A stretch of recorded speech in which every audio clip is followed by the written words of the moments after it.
For the fourth time, the Philadelphia Phillies and the Los Angeles Dodgers meet in the National League Championship Series, and they are ready. There's a shot into center field. The Dodgers have a 1-0 lead. And it gets away. Victorino headed down to second. In the air to right. At the wall, this game is tied. Ripped into left. Phillies on top. Phillies win game one.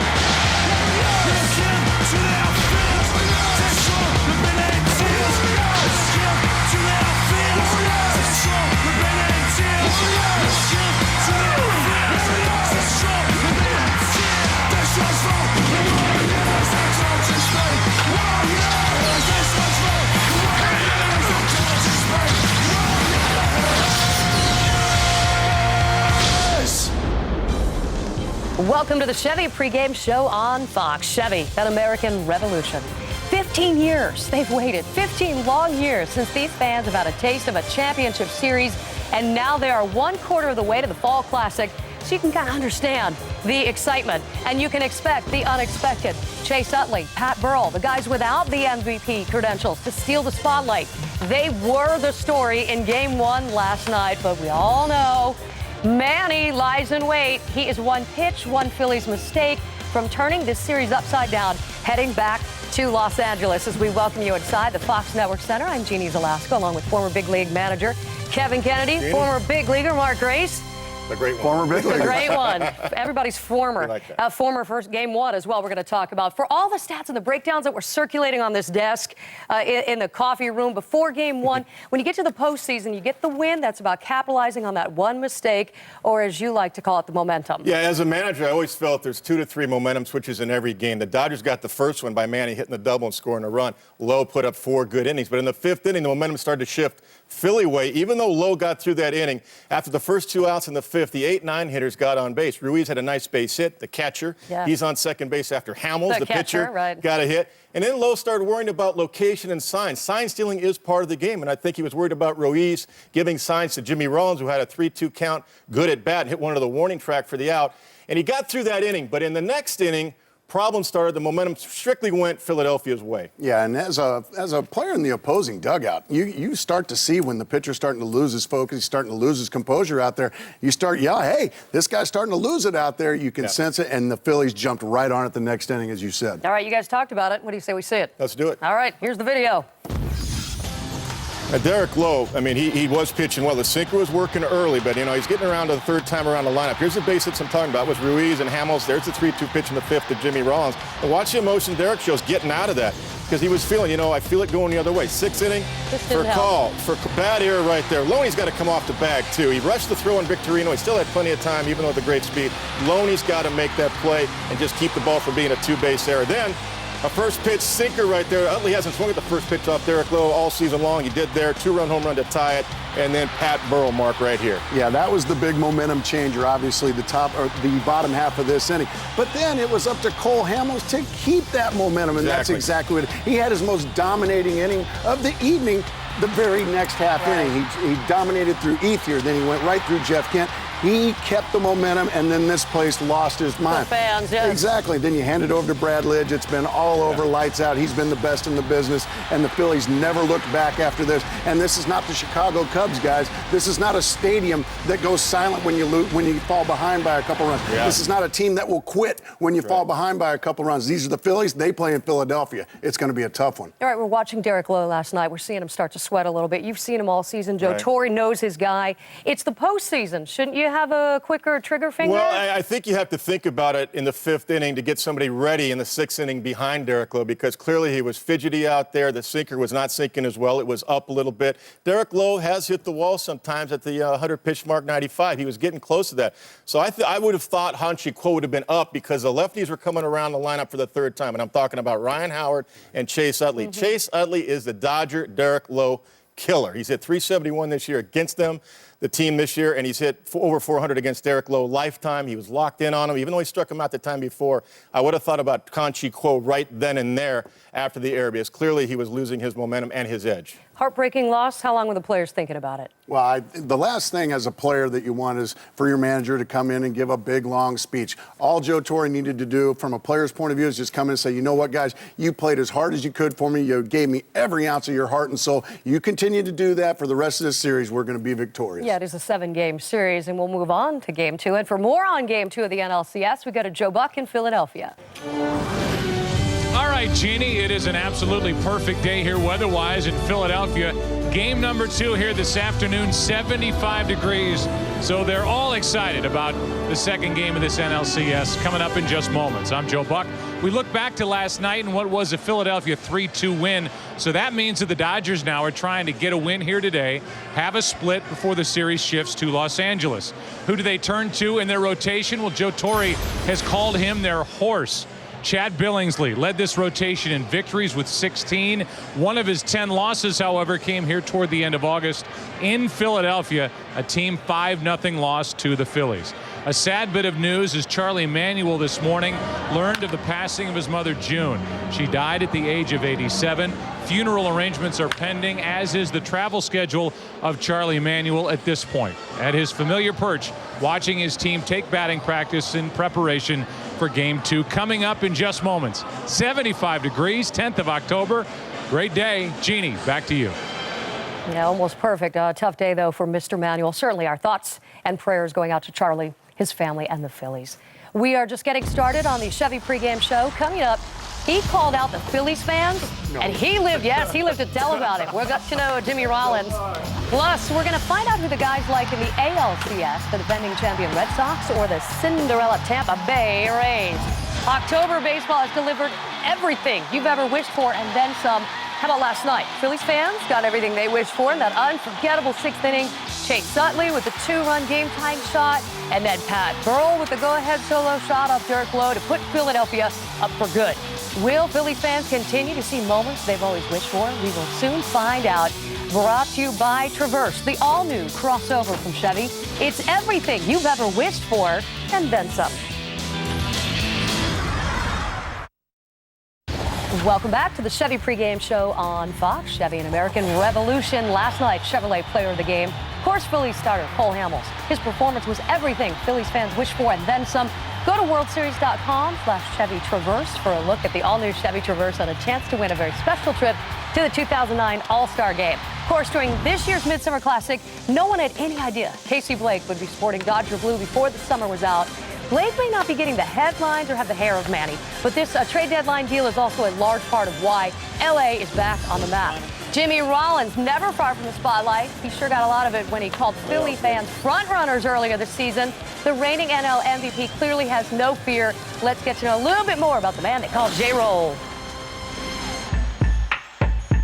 What's up, everybody? This is Jimmy Rollins, also known as J-Roll, a.k.a. J Smoke. I learned to play baseball by watching my mother play softball. You know, I guess it runs in the genes. Growing up in Oakland, my favorite player was definitely Ricky Henderson. My favorite TV show growing up was Martin. But I'm not playing baseball. I like to dance. The best singer on the Phillies has to be la la la la la la la Jimmy Rollins. The best dressed player on the Phillies, a lot of people say it could be me.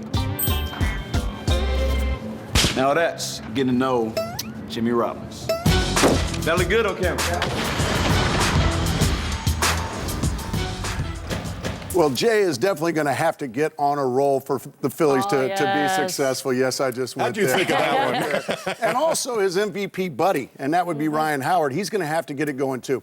12 games under 500 of the Philadelphia Phillies when Jimmy Rollins plays and doesn't score a run. Last night, they won the ball game because Cole Hamels covered him. So these two MVP guys, they've got to get it going, or it's going to be a long series for the Philadelphia Phillies. You know what I say? It doesn't matter at all if Utley and Burrell can have a night like they had last night. Well, Utley, to me, I mean, Jimmy Rollins and Ryan Howard have won MVPs already in the National League. Utley was the leading guy, I think, last year before he got hit and broke his wrist. And we saw, you know, he had a tough second half, only 8 home runs, but we saw enough last night, if you're a Dodger fan, what he can do. This guy last night, 2 for 4. Pat Burrell's a streaky guy. Both guys combined 4 for 7. A couple of home runs, the difference in the game last night. Burrell's a guy, too, that had 2 home runs against Milwaukee in the clincher in the divisionals. So you got to worry about him, too. But first things first, the 2 horses in the middle, Howard And Utley, to me, I think when they come around their third time in the lineup, you got to start thinking about the lefties, because that's why you have 3 lefties in that bullpen. Yeah, and the name on the back barely matters in that ballpark. All right, we turn now to the ALCS. You know, for a decade, it was either the Red Sox or the Yankees representing the AL East in the World Series. And tonight, for the third time in 6 years, 2 AL East teams are indeed facing off in the ALCS. The Red Sox held up their end of the bargain, but a funny thing happened on the way to the postseason. The Tampa Bay Rays pushed the baseball world off its axis. In a world where October ball rules all else, the final 2 American League teams now fight for the chance to play for the title. One is unproven and hungry. Rays win! Rays win! Rays win! The other knows exactly what it takes to reach the top. The Boston Red Sox are world champions, and the Red Sox are world champs again.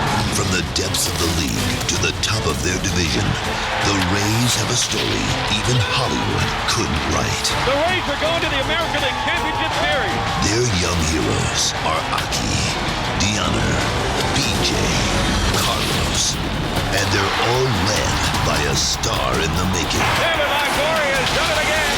The Red Sox are the new beast of the East. 4 years ago, they were cursed.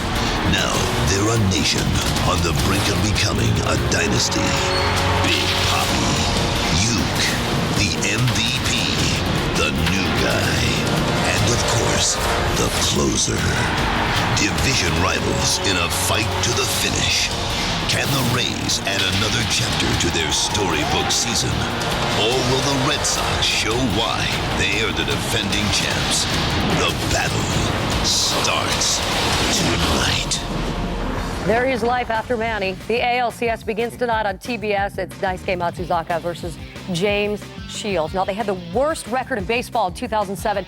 Now they got a shot at the World Series. How did the Rays get here? Well, being a doormat all these years means one real good thing. You get a lot of high draft picks. And the Rays' high draft picks have all gotten really good at the same time. You go down the line, Upton, Longoria, and now they brought in a veteran, Pena, to come in. Their pitching staff is young and talented. You can't help but love these guys because now they're tired of being a doormat. You know what? They're fighting on the field. They're showing their heart off the field. These guys are fun to watch. All right, let's talk about the reigning champs. A lot of people want to say they're on their last leg. Lots of injuries. Mike Lowell, the World Series MVP, hip injuries. He's not involved in this championship series. But they've really reinvented themselves right before our eyes with a lot of young guys. Credit to the player development. They've also got a great player development in the scouting department. Absolutely right. A lot of these guys came from the minor leagues. They're key guys that can replace guys like Manny Ramirez or replace a guy like Mike Lowell. Jacoby Ellsbury, their center fielder, gives them a different looking center with that speed. An 05 number 1 pick, a supplemental number 1 pick in 05. Jed Lowry had the game-winning hit the other night in the clincher. Pedroia and Euclid, the 2 guys on the right. Euclid can play anywhere. Pedroia is an MVP candidate. So is Kevin Euclid, by the way. All those 4 guys, those 4 regular everyday players, all from the minor league system. But there's more, Mark. There's pitchers as well. Yeah, there's a guy named John Lester as well, wouldn't you say? Yeah. And their bullpen as well, all homegrown guys. All right, who do you like out of the ALCS? I like Boston in 6 games. I just think their experience plays in. I think they're getting hot at the right time. They didn't try to win the division. They just tried to get healthy enough to get guys like J.D. Drew and Lowell in. One's in, the other one's out. But I like Boston's experience. But I have a lot of respect for Tampa Bay. You got a look on your face. And I like Boston, too. I like them to move on to the World Series. And it wouldn't kill me at all if I was wrong. I am just smitten with these Tampa Bay Rays and Joe Madden, the job they've done this year. And they've passed every test so far. Besides, you've gotten used to being wrong. So we'll celebrate that. Still ahead, yes, on the Chevy pregame show, the Homer Happy Phillies have made a living out of big innings. Ouch. We'll see which Dodger will try and stop the madness today. But first, it's the Chevy Plays the Playoffs. You get that nice. October baseball means postseason baseball. And he's gone. Home run. Kevin McCarver has done it again. 3-run homer. Jason Bell.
Welcome back to the Chevy pregame show on Fox. Chevy, an American revolution. The Dodgers, the Phillies, two teams so evenly matched, you get the feeling it's going to be a guy like an Andre Ethier or maybe a Shane Victorino that makes the difference. And now, Kevin Kennedy and Mark Grace will try to change the free world with Quick Pitch.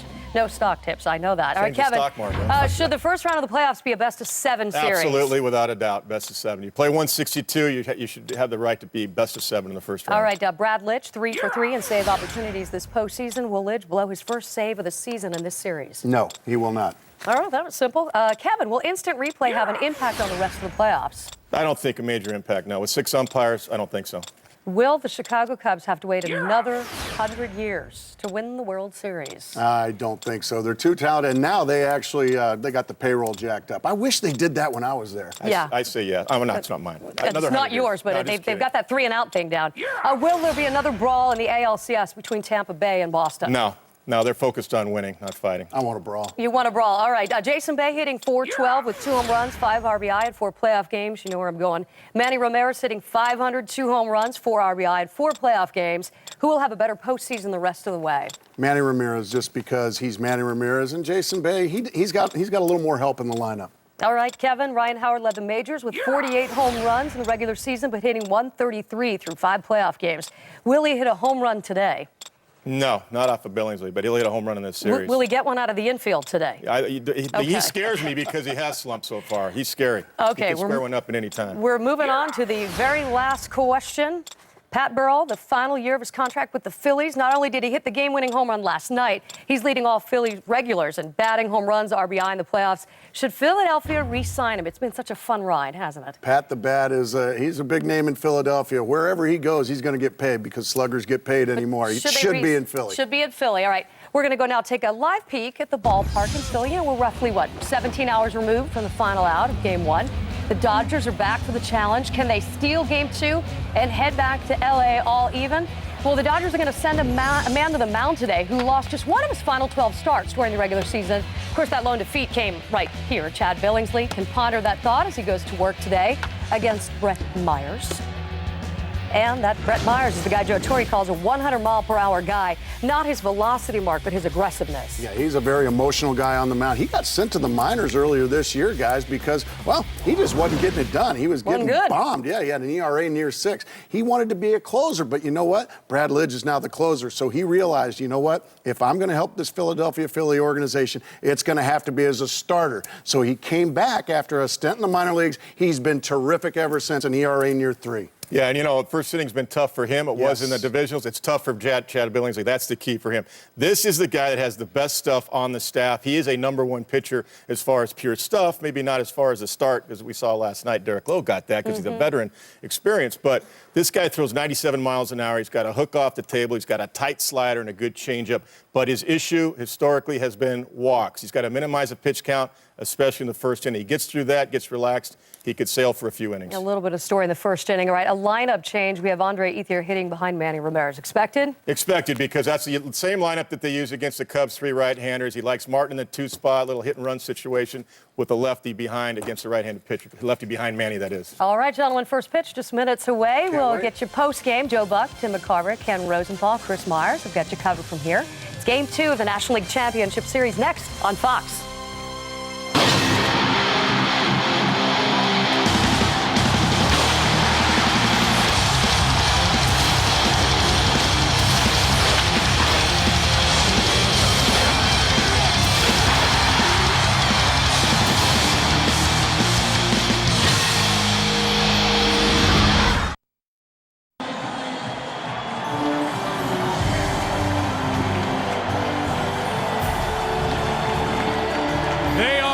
For a late afternoon start here in Philadelphia, waving their towels and getting set for game number 2 of the National League Championship Series. For you today on Fox, the Los Angeles Dodgers, the Philadelphia Phillies. Phillies up 1-0. And now welcome to the broadcast booth, everybody. I am Joe Buck, Tim McCarver, Chris Myers, and Kenny Rosenthal are all coming up. Last night, a final of 3-2. The Phillies won it. There's such a discrepancy between the 2 home parks that will be featured during this NLCS. Just not in age, really in dimensions, and that was certainly evident last night, Tim McCarver. First of all, with the 2 balls that were hit out for home runs, and maybe even more so with a ball that didn't leave off the bat of Manny Ramirez in the first. Yeah, Joe, there's an expression in baseball that it's not how hard you hit it, it's how far you hit it, and last night, that was an exception. It certainly wasn't true. In the first inning of last night's game, Manny Ramirez with a man on base gave the Dodgers a lead with a double to center field. Then Chase Utley hit a ball in the bottom of the 6th inning. That was a home run to tie it. And short dimensions again, only 360 feet, as Pat Burrell wins the game for the Phillies. So Manny hit the longest, but it was the least effective. And so in the end, Philadelphia gets the 2 home runs in that 3-run 6th inning. In a blink, the game turned. Their bullpen was too good, and they win the game. So now we get a pitching matchup today in game number 2 with Billingsley taking on Myers. What do you expect to see? Chad Billingsley a lot more consistent than Brett Myers. Myers with a great curveball, but he can be erratic. You just really don't know what you get, where with Billingsley you do know what you're getting. A little more consistency on the left, and who knows on the right, but he is 1-0 so far this postseason for the Phillies. Well, last night they were waving their towels, and the fans here had fun. The Dodgers came in and lost for the 5th time in 5 tries here in this stadium. The game really turned in a blink. Utley with a 2-run shot to tie it. Pat Burrell went deep to left for the lead. The Phillies bullpen hung on. A 3-2 win in game 1. It's NLCS game 2 next on Fox.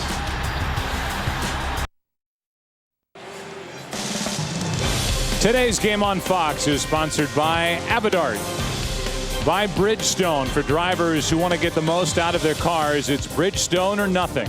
By WebMD, better information, better health. And by new Gillette High Performance Shampoo. Take charge of your hair. Here comes the Los Angeles Dodgers lineup, brought to you by Geico and delivered by lefty Joe Beimel. Hi, I'm Joe Beimel with Los Angeles Dodgers. Starting lineup for tonight, batting first and playing shortstop. If you're scared, he's got a black cat for you, Rafael Furcal. Batting second and catching, he understands the meaning of a playoff beard, Russell Martin. Batting third and playing left field, he likes to go deep in the count, Manny Ramirez. Batting fourth and playing right field, Troy from West Virginia's wannabe, Andre Ethier. Batting fifth and playing first base, James Left Eye Loney. Batting sixth and playing center field, he wants to be an astronaut, but I don't think he can do it, Matt Kemp. Batting seventh and playing second base, Blake the baby mullet DeWitt. Batting eighth and playing third base, Casey Fozzie Bear Blake. Batting ninth and pitching, Chad Barney Rubble's stunt double, Billingsley. Good work, Joe Beimel, and thanks for helping us out with the lineups here this afternoon. Today's opening pitch brought to you by Bud Light. The difference is drinkability. Off we go. And Furcal takes a strike. Brett Myers, a 10-game winner during the regular season. He beat Milwaukee and CC Sabathia game 2 of the division series. And a little floater into left field. Burrell broke back and now comes in and makes the play 1 out. Here comes the the sprint pitcher profile for Brett Myers. Now you can go. Got to take a step back. It's a playoff game. Vintage curveball. We talked about that. Erratic, however, walks a problem. And you mentioned that Milwaukee game. It was a problem in the first inning, but a bases loaded ground ball back to Brett Myers by Corey Hart allowed Milwaukee to score only 1 run, and the Phillies won that game 5-1. Here is Russell Martin, takes a ball high, and Tim, really the first inning is a problem area for Brett Myers. His ERA during the season 9.3 in the first inning, 3.66 after. You can see the good fastball, low 90s. Last year for a while was the closer. And there are the numbers and the difference between the first inning and the rest of the game for this big right-hander. 6'4", 238 from Jacksonville, Florida, and a 1-1 count on Russell Martin.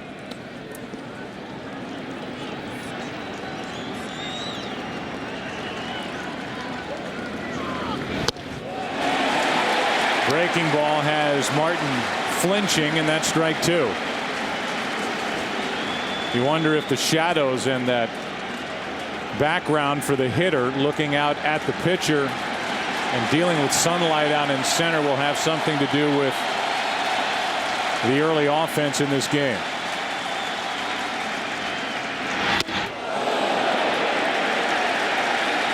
Two and two. Now, fastball up and in to Russell Martin, who does stand tight to the plate. Knocks Russell back and down. Talk about his stuff, his fastball and curveball. There are very few pitchers that can go from a starter, as Myers did 2 years ago, to a closer, back to a starter.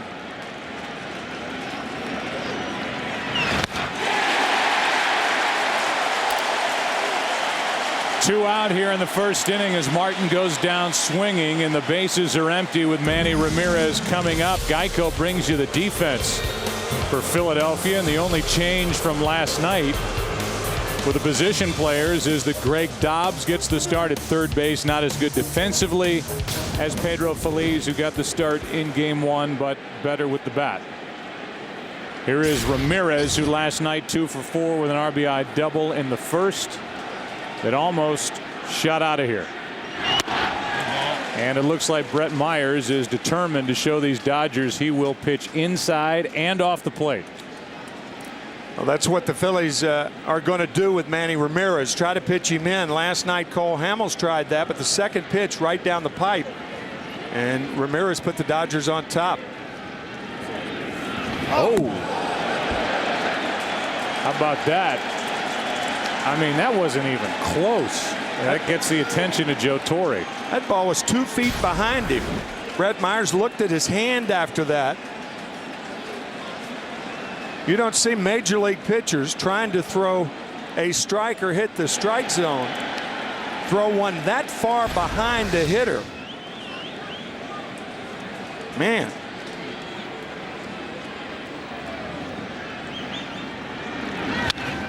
Ramirez was ready for that pitch and fouled it straight back. It's 2-1. You can see Don Mattingly, or you could on that replay. That got his attention on that bench. One of the guys who's helped solidify this Dodger approach and their younger roster. And there's no doubt that whether it was intentional or not, that got the Dodgers' attention. Right. The 2-1. And Myers a little wild with this sequence so far to Manny Ramirez with Ethier on deck. Oh, we talked about his trouble in the first inning. We talked about his wildness, and you'd have to think, in fairness to Myers, that it's wildness and not intent. The one to Martin, however, was intent, and that's part of pitching. Get him off the plate. Full count. 5 straight fastballs from Myers.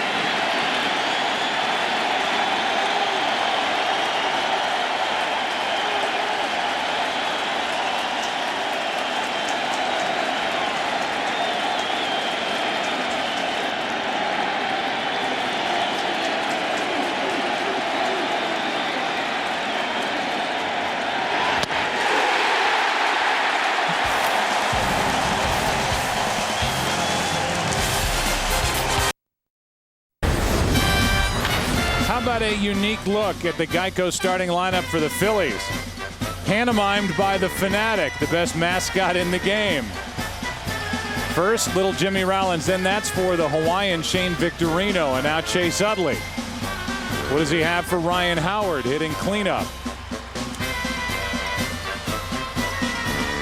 The Fanatic gives us this for Pat Burrell with the chest puffed out and all fluffed and ready to go. There's Jason Worth. Tall and lean. Okay, we get that one. Greg Dobbs thinks he's pretty. Thank you, Fanatic. Who else? We've got Carlos Ruiz. And then Brett Myers. And there may be some Dodgers who agree with the Fanatic. That's brought to you by Geico. And here is the starting pitcher, the right-hander. And as we said earlier, as Joe Torre describes him, the horse of this staff, Chad Billingsley. Well, he is all of that. He led the Dodgers in wins. He is a terrific right-hander. With that pitch right there as a staple, the cutter. By the way, we want to thank our artist Bob Myers, who did those caricatures as Jimmy Rollins took a ball inside. And that's on the inside corner. Well, we mentioned, and obviously the pitch that was behind the head of Manny Ramirez got the Dodgers' attention. Mariano Duncan, the first base coach, said something to Brett Myers on his way off the field after Myers struck out Manny Ramirez with a breaking ball down and away as Billingsley falls behind Rollins 2-1. Victorino and then Chase Utley. Those are the top three in the lineup for Charlie Manuel. 2-2. Here's that moment after the pitch. Here's this fastball that sails behind the back of Manny Ramirez. And then Mariano Duncan said something, and you can see Brett Myers saying it slipped.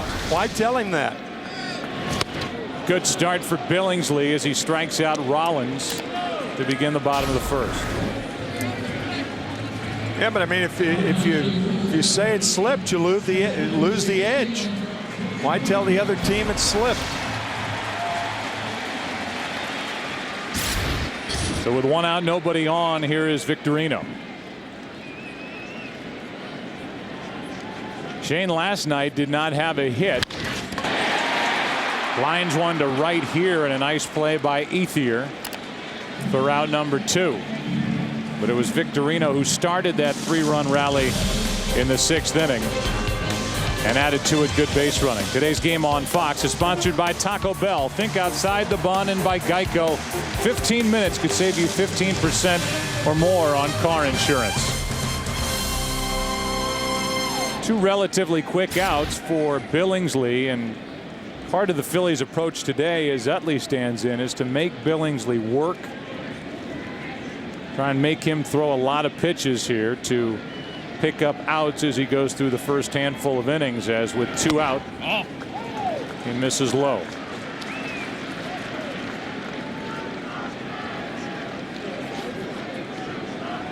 Utley last night had a base hit, and then the game tying 2-run home run in that 3-run 6th.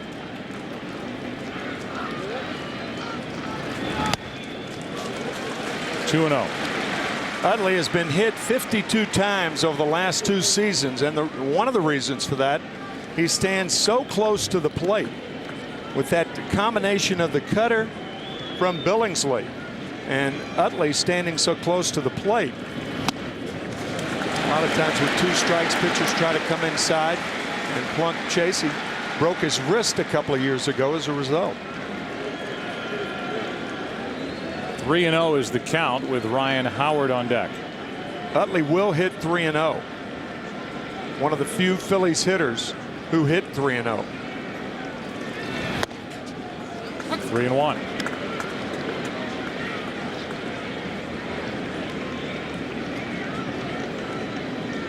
If you missed our report earlier, the morning started for Charlie Manuel with him receiving the news that his mother June passed away today at the age of 87.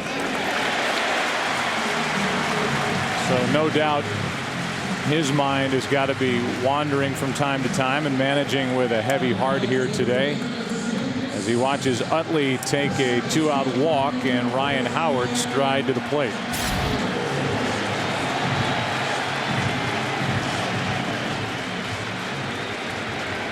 So interesting in last night's game, all but 1 pitch thrown by the Dodgers to Howard, or at least the 3 times up against Derek Lowe, all breaking balls.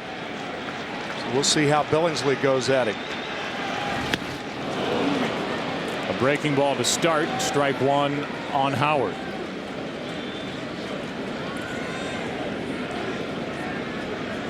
Billingsley lost to Brett Myers on August 25th here in this park 5-0. Throw over here. Or at least a look by Billingsley to keep an eye on Utley. Shea stole 14, was caught twice during the regular season. Breaking ball.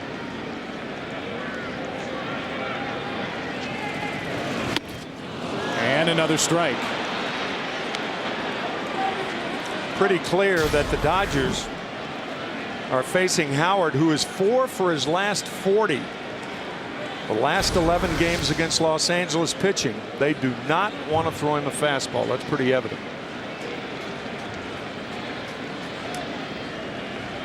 And now the throw over, and Utley had about a 1.5 lead. So the flap with all fingers down, that's the step off, and the little flip, which used to be a knockdown pitch, by the way.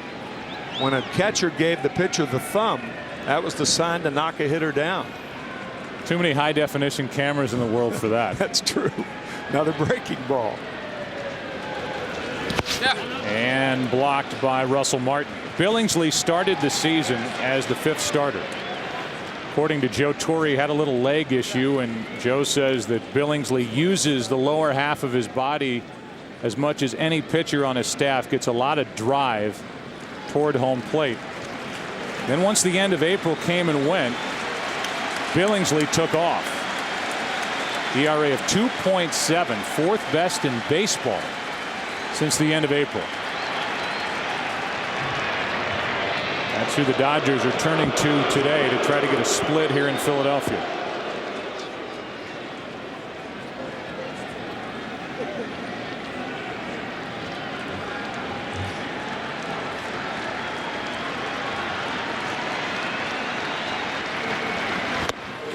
Breaking ball after breaking ball, not just in that at bat, but so far in the 2 games for Ryan Howard. 2 strikeouts in the inning. Beautiful day in Philadelphia. No score after 1.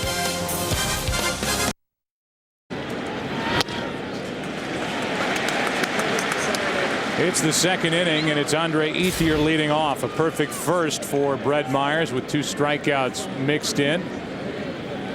Ethier last night had 2 hits and 4 trips, scored a run, and takes one inside, a ball and a strike.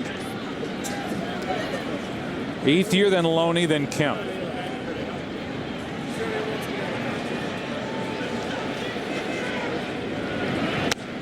Strike 2. Andre Ethier hitting in the 2-hole last night. Russell Martin was batting cleanup. But tonight, Martin is batting 2nd, and Ethier cleanup. A lot of flexibility. Ethier grounds one through the right side, and the Dodgers have their first hit. So a good start to the 2nd for Los Angeles, and James Loney will step in. He had a hit last night, 1 for 3.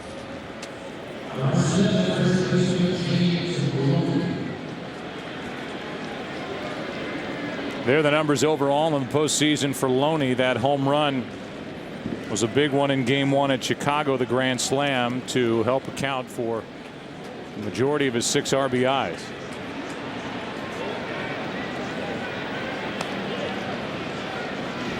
No matter who it's been, as Loney takes a strike, so far in the postseason, the spots in this Dodger lineup 1 through 3, they've dominated getting on base, an average combined of 362. 3 homers, 11 RBIs. After the number 3 spot, 4 through 9, the group hitting just 180.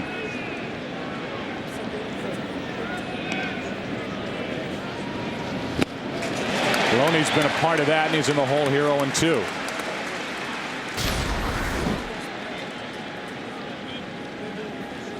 Good breaking ball from Myers. These 2 right-handers featuring, they're almost curveballs that left-handers throw. Left-handers normally with better curveballs than right-handers, but these guys are different. Another breaking ball. Loney stays up there 0-2.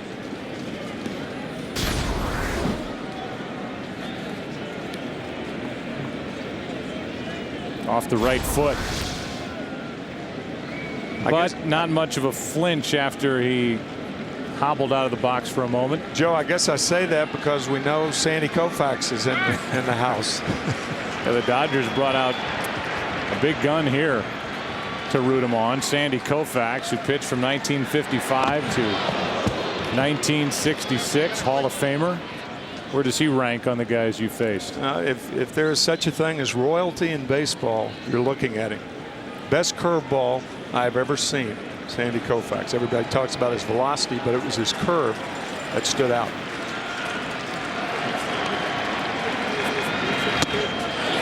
just low. If Sandy was getting his curveball over in the first inning, the game was over.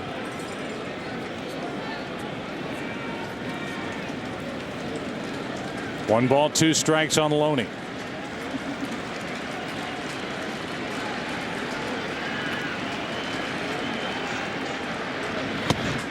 And now 2-2. That was a splitter. Brett Myers is the only Phillies pitcher that throws a splitter, and that is so unusual in this day and age.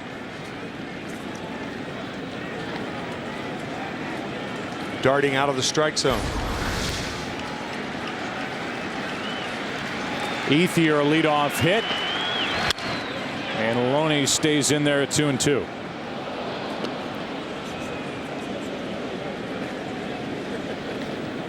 Here is baseball royalty for you. The career resume for Sandy Koufax, a 7-time All-Star, 3-time Cy Young Award winner, MVP in '63, and a 3-time series champ with the Dodgers. 2-2. Loney hits it in the air to right. Back is Worth at the wall. He jumps and the ball stays in play. Ethier will round second, end up at third on a double by James Loney. And the Dodgers have it cooking here in the second. We talked about the dimensions of this ballpark. It is not deep in right field, and this is a ball that would be caught at Dodger Stadium, but as Manny Ramirez said after last night's game, we're not playing at Dodger Stadium. Jason Worth, for all he's worth, missed it about a foot. Ethier has to go halfway, making sure that Worth didn't come down with it, and with nobody out, the Dodgers are happy to have Ethier stop at third. Set up second and third, nobody out for Matt Kemp. And you look at the numbers at the bottom, the total home runs hit in 2008 between the two stadiums. Home runs hit by the home team, 109 to 71. Here's Kemp, and he takes a strike. And that ball that Loney hit really wasn't hit all that sharply, but it just carried. Talking to Ryan Howard, who calls this place home, he said when the wind is blowing, you do have to hit it to get it out of here. The wind is not blowing at all here today, so it won't take much. Two quick strikes on Kemp with a good pitch in. Well, Myers had 2 strikes on Ethier. He got a hit. He had 2 strikes on Loney. He got a hit. We'll see how Kemp, who struck out a lot this year, 153 times, see how he handles the Brett Myers 2-strike pitch. Laid off, the breaking ball down and away. A ball and 2 strikes. On deck is the rookie Blake DeWitt. Very impressive in game 1 last night. Had a sac fly and played the heck out of second base. Ethier a single, Loney a double.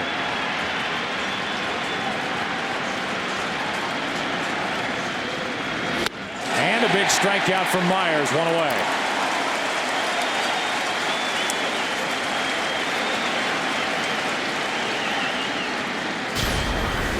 Pitch looked like it was off the plate away, and the breaking ball. Second pitch, a strike inside. He misses with the 0-2 pitch, and then the slider to get Kemp. So now it's up to DeWitt, and Ruiz wants to talk. Here's another change in the order for Joe Torre. Last night it was Casey Blake hitting in the 7 spot. Today it's Blake DeWitt up in the 7 position with Casey Blake behind him. And a quick visit from Ruiz out to Brett Myers.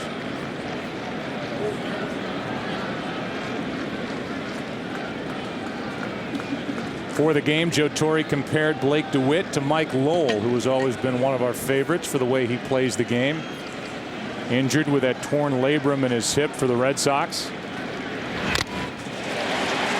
Lowell hits right-handed, DeWitt from the other side, but he said he's just going to be one of those players that throughout his career is going to play on winning ball clubs, which is a heck of a compliment that Joe Torre could pay any young player, and that's what he thinks of DeWitt. You get compared to Mike Lowell. That's a pretty high compliment. 1 ball, 1 strike.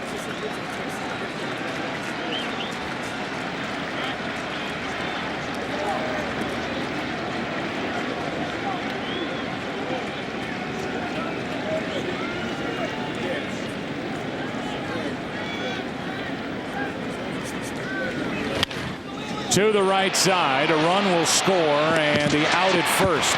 2 away, and the Dodgers strike first, as they did last night. It's an RBI for DeWitt, and it's 1-0 LA here in the second. That's the advantage of having a runner on at third base with less than 2 outs in the early innings. It gives the team a chance to score some cheap runs. You might say no runs are cheap, but this run scoring on an out.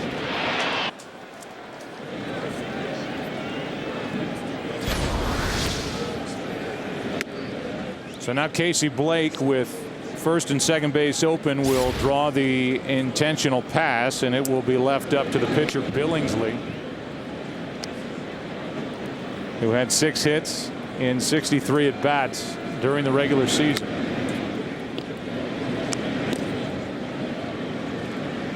I don't know if you needed a microphone to hear Larry Boa yelling for Ethier to take off for the plate when that ball was hit to the right side of the infield. Is he in the category, Tim, of fiery? Sounds of the game, yes. I think it was picked up over one of our mics up here. I mean, Larry Boa, what a career he had after being cut twice from his high school baseball team. Guy with over 2,200 hits. Magnificent shortstop in the Philly Hall of Fame. Billingsley, strike 1. Number 2 in games played at the shortstop position to Ozzie Smith.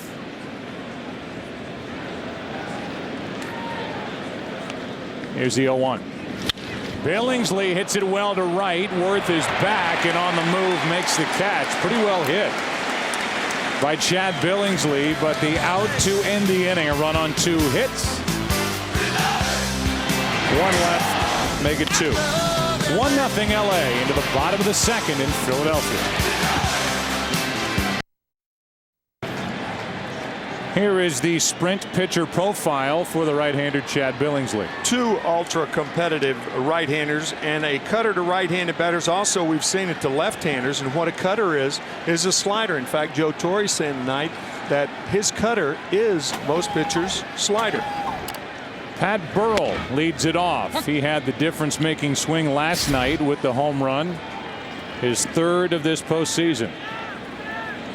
Came in the 6th inning after Utley had tied it, made it 3-2, and that was it. The 0-1 from Billingsley is a breaking ball that's down, a ball and a strike. Mentioned, by the way, Larry Boa. He's number 2 to Ozzie Smith in games played for National League shortstops. Just to clear that up. Louis Aparicio is number 1, and Ripken is in front of him as well, with Ozzie number 2 overall, as strike 2 sails out of play, and now Burrell's in the hole 1 and 2. That was an example of the cutter, and that's an example of Pat Burrell's turning 32 today.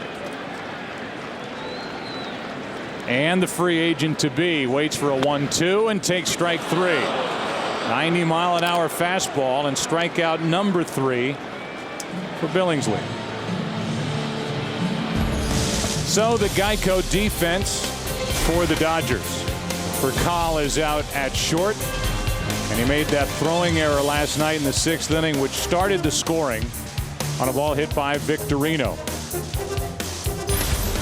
And again, it's Ramirez, Kemp, and Ethier in the outfield left to right. Here is Jason Worth, and there is strike 1.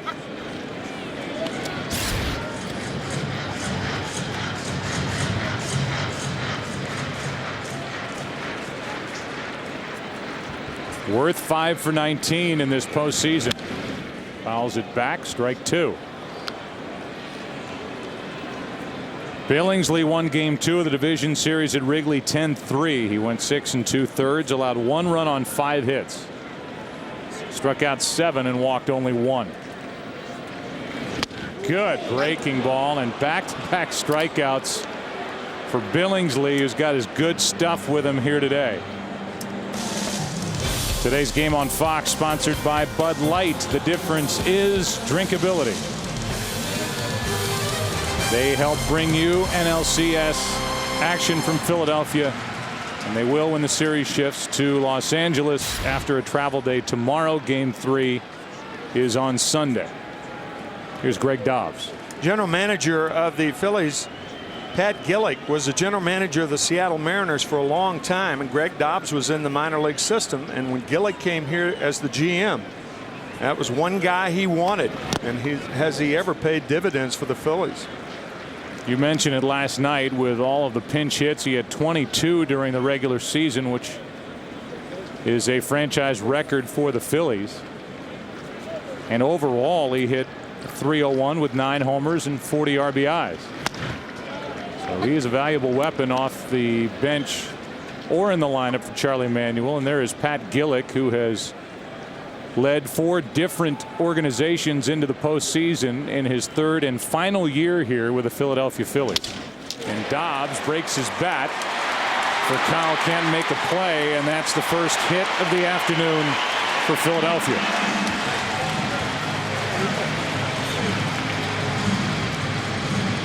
Show me a hitter that will not exchange a bat for a hit, and I'll show you a bad hitter. Here's Ruiz.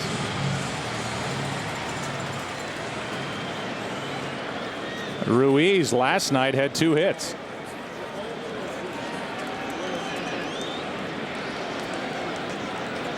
Had a much better year offensively last season. Hit only .219 this year for Charlie Manuel. Strike 1.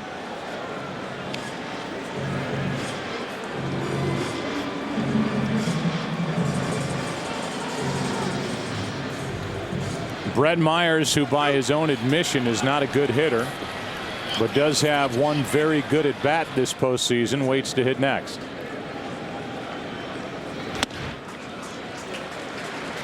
A ball and a strike. You get a lot of satisfaction when you're in the postseason, even though you didn't have a good offensive year, because the catching position is more attached to another position in baseball more than any of the other independent positions in the outfield, in the infield. Throw down to first, and Dobbs gets back. But the catcher is tethered to the pitcher, like Darryl Johnston was in his career for Emmitt Smith, like a good fullback. That's good. Throw a good block and you get some satisfaction. Moose. Not a mooses. Not a lot of mooses that are catchers, however. 2 balls and a strike. And Ruiz into left center field. Dobbs motoring to third. This could tie the game. Carlos Ruiz has delivered with 2 out. It's 1-1.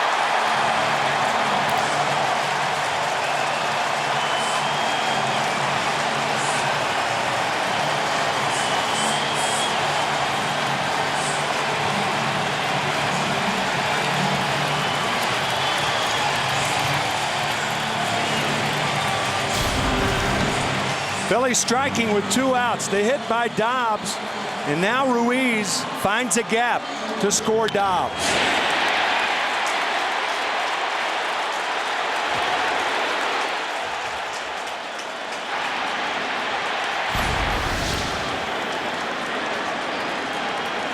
Now it's the pitcher, Brett Myers. He gets a base hit into center field.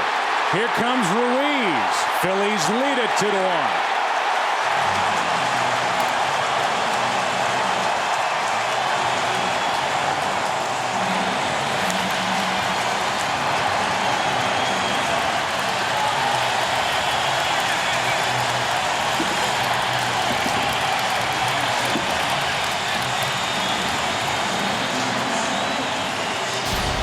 The biggest surprise of the postseason is the offensive force that Brett Myers has become. Now with the base hit, he had 4 base hits during the regular season. He was on base 8 times and up to the plate 71.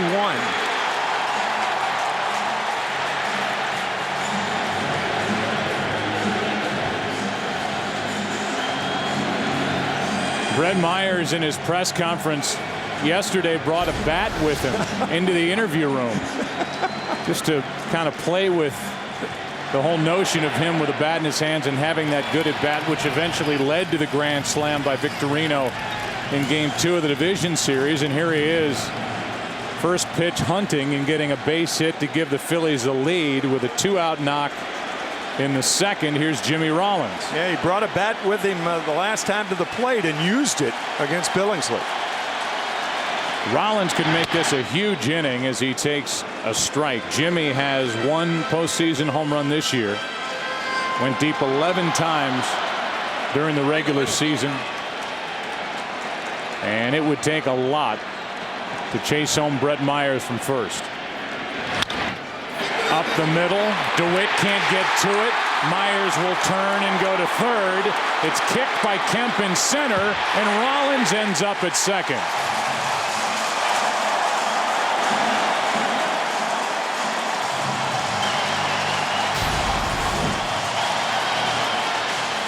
Brett Myers running one base at a time. It looked like he slipped past second base. Does not take a wide turn, slipping right there. But Jimmy Rollins gives himself a chance to take the extra base by running hard out of the box, finding the ball, and taking the extra base.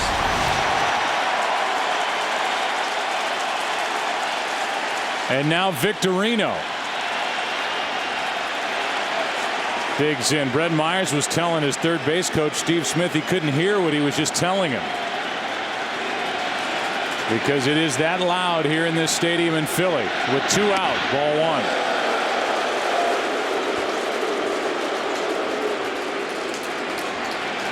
I would imagine the reminder was, Brett, there's 2 out.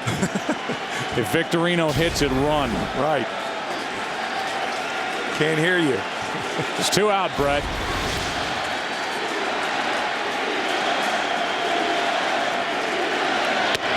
A ball and a strike as Billingsley hits the outside corner.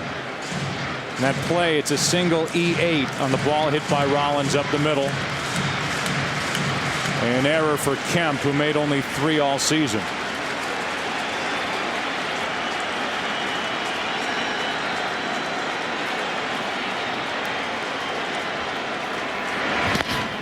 Good pitch. Strike 2. Good breaking ball out of the strike zone down, and Victorino chases. Good play by Martin.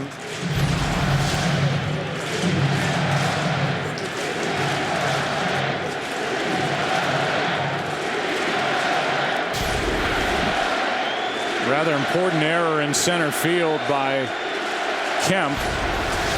Myers was going to take third either way, but it allowed Rollins to get into scoring position. A hit could mean 2 more. Another good block by Russell Martin.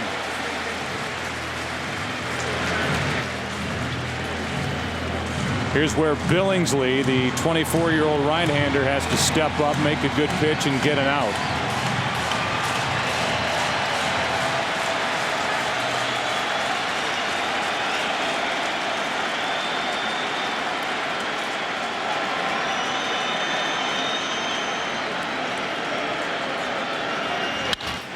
Base hit left center. 2 more runs will score. 4-1 Philadelphia.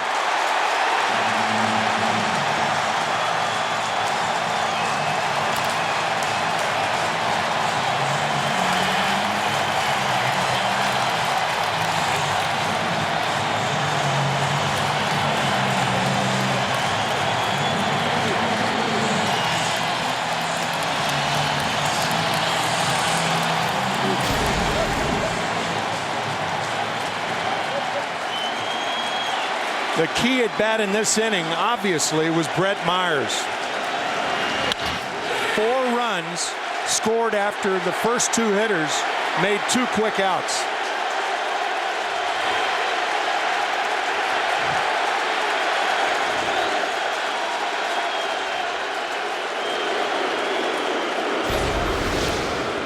This is a good time to run right now because you've got a team on the run.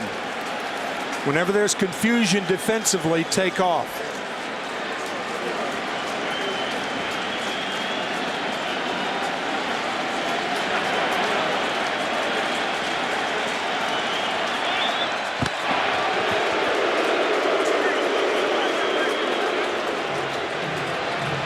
This is a Philadelphia club that does a lot of running. And when they run, they are successful more times than not. They led the league in stolen base percentage. 85% of the time they made it.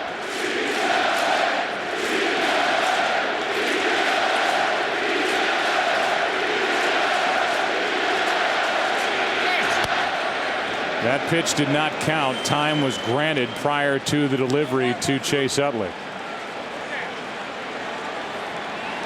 I'll take a wild guess and say that there's probably only one stopwatch in this stadium, and it's being held by the first base coach, Davey Lopes, who Charlie Manuel says is the best base running coach he's ever seen. It's high praise. Stopwatches for times of the pitcher going to first, times of the pitcher going home, a catcher's release, the throw to second base. What a superb base runner Davey Lopes was for the Dodgers for so many years.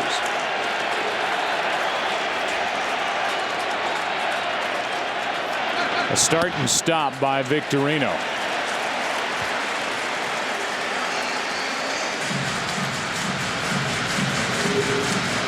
Davey Lopes, who won a ring with the Dodgers back in '81.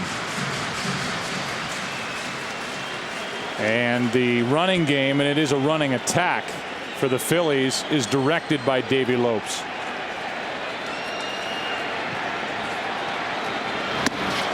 And Billingsley is rattled here in the second inning.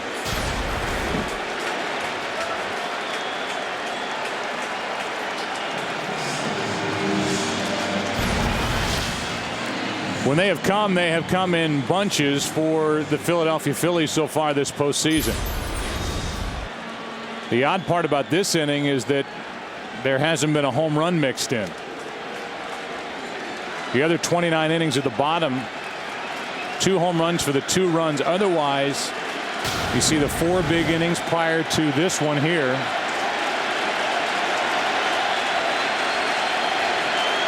A 4-run, 5-hit frame, and now Billingsley can't get it anywhere close to the strike zone with Ryan Howard lurking on deck.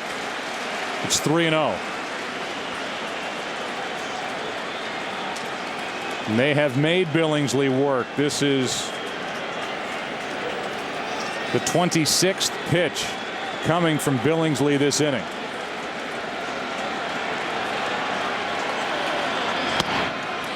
Three and 1.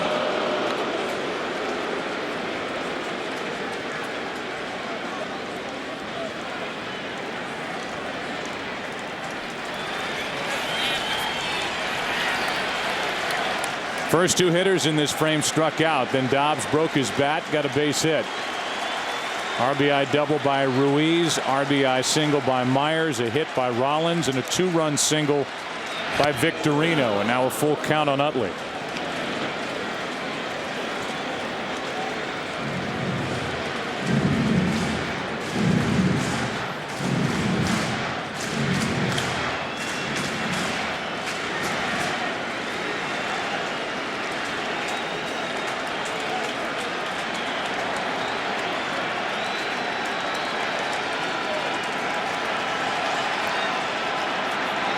Runner goes on ball 4 inside. And the 9th man to bat in this second for the Phillies is the top home run hitter and RBI producer in baseball, Ryan Howard. And once again, last night, Derek Lowe throwing 6 straight breaking balls to Ryan Howard to get him out his first time up. And Chad Billingsley continues that trend. 4 straight breaking balls to strike him out his first at bat.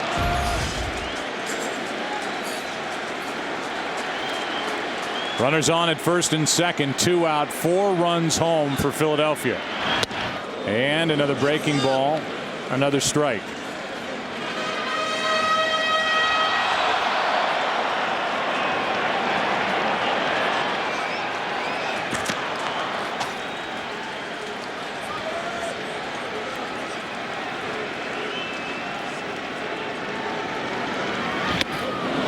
Again.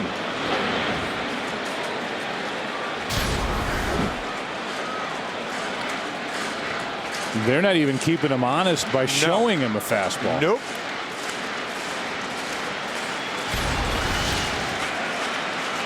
Keep throwing them until he hits one.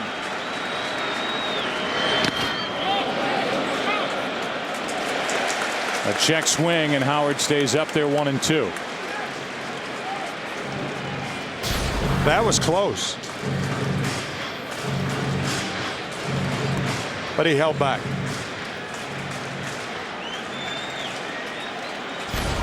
Very difficult for a man as powerful as Howard is, 258 pounds, to hold up on a swing when he commits.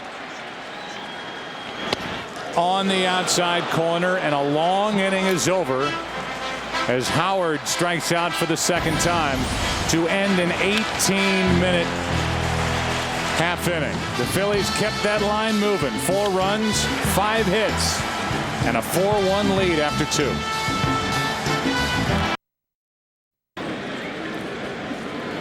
The Dodgers find themselves down by 3 as Furcal tries to slap bunt for a base hit, and he hit it on one hop right back to the chest of Brett Myers, 1 out. And here comes Russell Martin. So first pitch, trying to get something going, and Furcal is now 0 for 6 in this series. That's a big factor for the Dodgers, obviously, and a focus for this Phillies pitching staff. Keep Furcal off the bases, and they've done that. Strike 1 to Martin.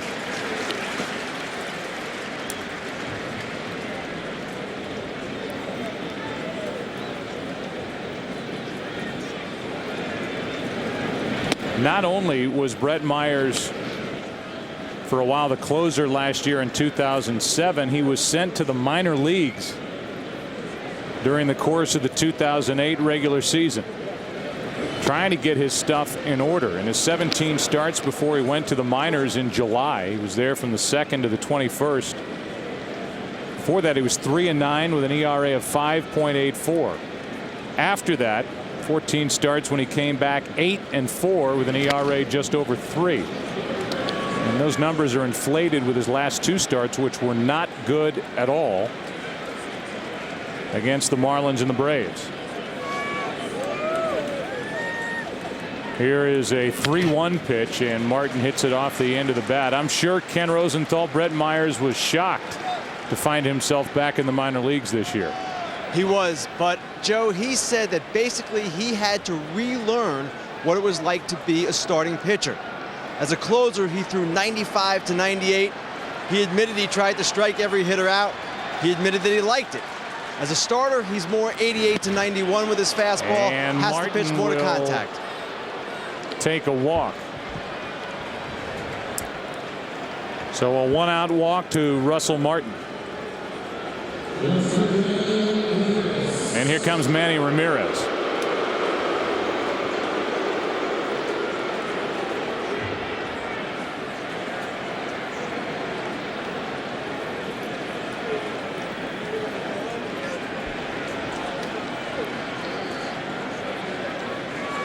Ramirez struck out his first time and had one buzz behind his back. Now grounds one to third. It's a foul ball.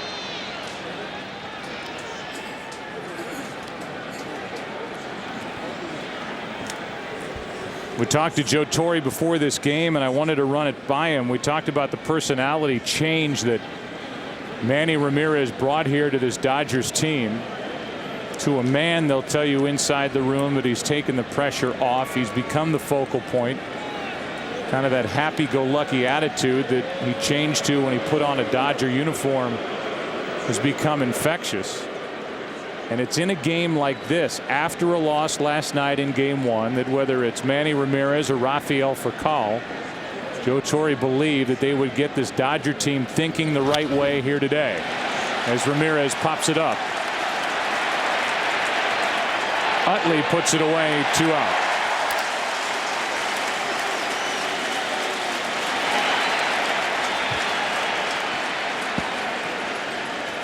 So far Ramirez is 2 for 6 in this LCS with an RBI double. 7 out of 16 now in the postseason with the Dodgers, and here comes Andre Ethier. I think some of the young Dodgers have seen Manny Ramirez and his work ethic and all that, and it's terrific in the batting cage. They call them cage rats. When they go down there all the time, the coaches are the same way. They spend so much time in the batting cage. And I think the young Dodger hitters have seen the work that that man puts in. Of course, he makes $20 million a year. You should work. But he has, and he has worked to be one of the great hitters in the history of the game. With 1 on, 2 out, Ethier takes the ball outside.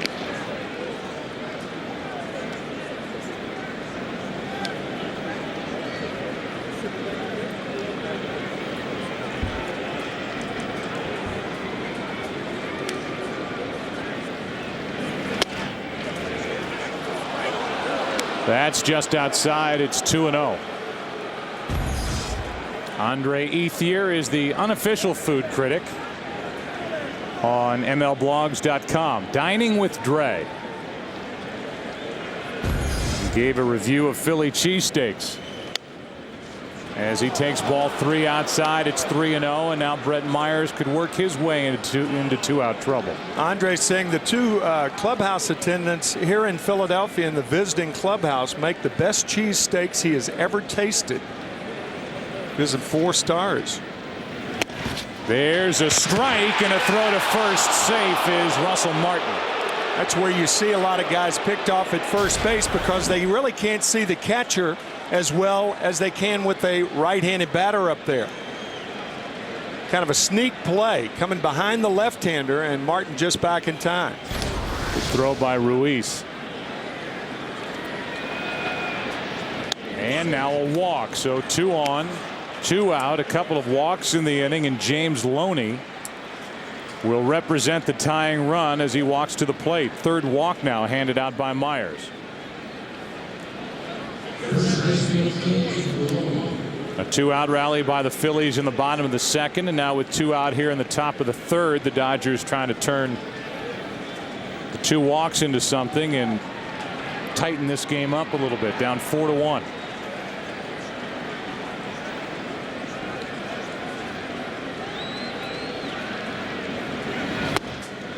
Ball 1 low.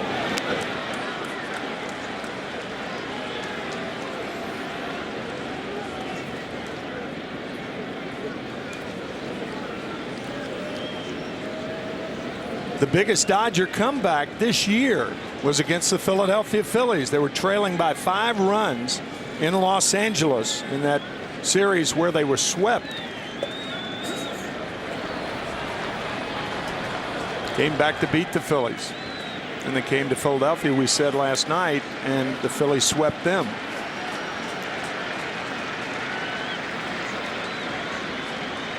A 1-0 is on the outside corner.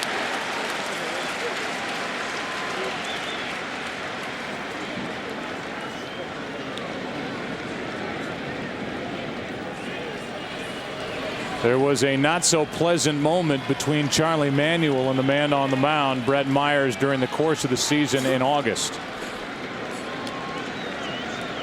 As we play here in October, Loney gets one up the middle, a base hit. Here comes Russell Martin. There is no throw. The Dodgers are a run closer. It's 4-2 here in the 3rd.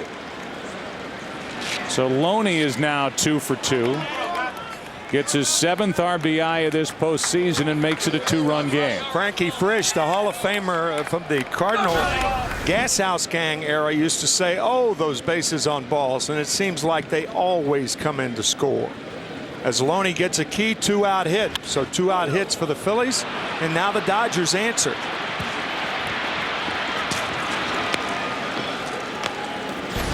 Rich Doobie, the pitching coach, is out to talk. I mentioned the moment between Charlie Manuel and Brett Myers. Anytime a guy's been established in the big leagues and then gets sent back to the minor leagues. This happened August 9th. Not too long after he came back up, he gave a quick handoff to Charlie Manuel, and the 2 went at it in the dugout. And not just in the dugout, but up the tunnel toward the clubhouse. They were able to eventually talk it out, and now Brett Myers is a big weapon for this Phillies team in the second half of the season. 1-0 this postseason. And leading here by 2 in the 3rd inning today is Matt Kemp steps out. A chance with 2 on, 2 out, down by 2. Ball 1.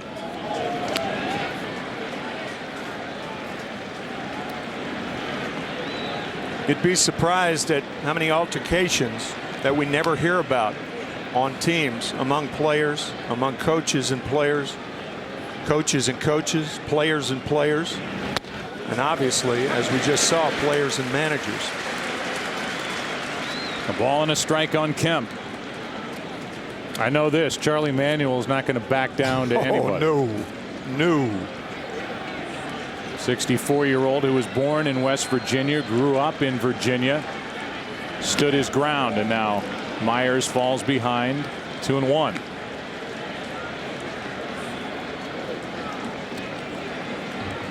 But he was really forced to. I mean, anytime a manager is shown up like that by his pitcher giving the ball on the move back to the dugout and then basically confronting him in the dugout, he has to fight back. That's right. Here's a 2-1.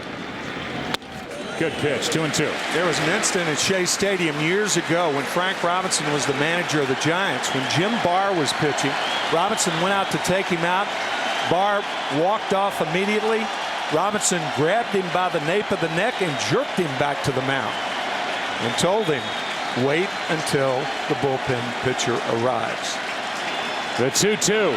Kemp hits it to third. Dobbs can't make the play. He's in the lineup because of his bat. Pedro Feliz is not a better glove man, one of the better defensive third basemen, and Dobbs could not handle a hot shot by Matt Kemp. Dobbs has scored 1 run, but makes what could be a key error here with 2 outs to load the bases. Not a tough play, and that loads him up for the Dodgers.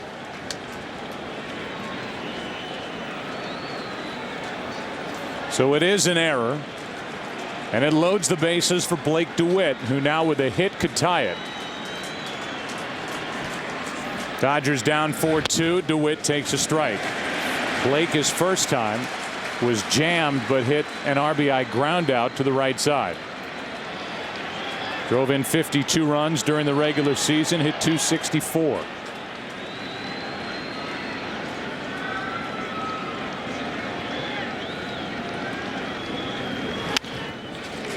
Now in the hole, 0-2.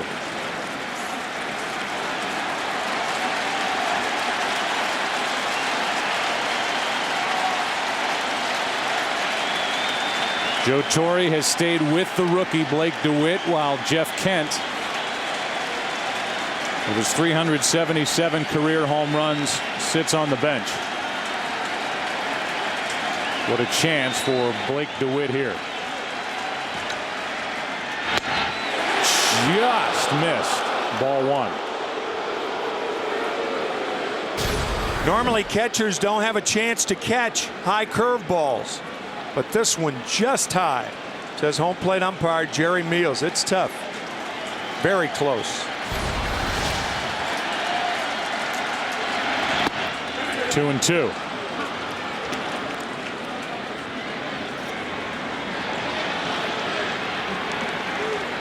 Ethier, Loney, and Kemp, the young core of this Dodger team, on the bases here in the 3rd.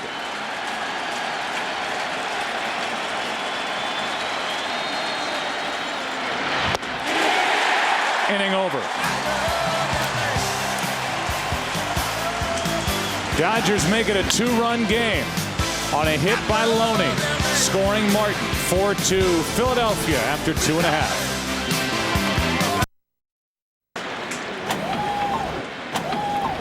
He turns 32 today. Pat Burrell takes a ball outside, and we're underway in the bottom of the 3rd inning. 4-2, the Phillies lead it.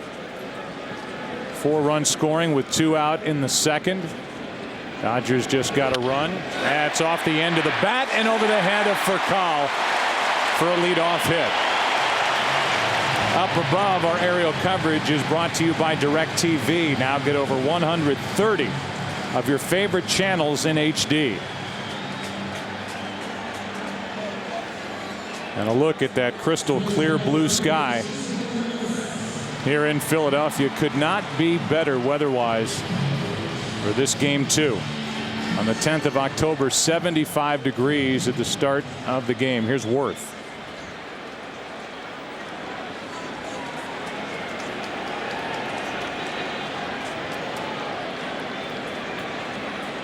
Worth struck out his first time, and he takes strike 1 here.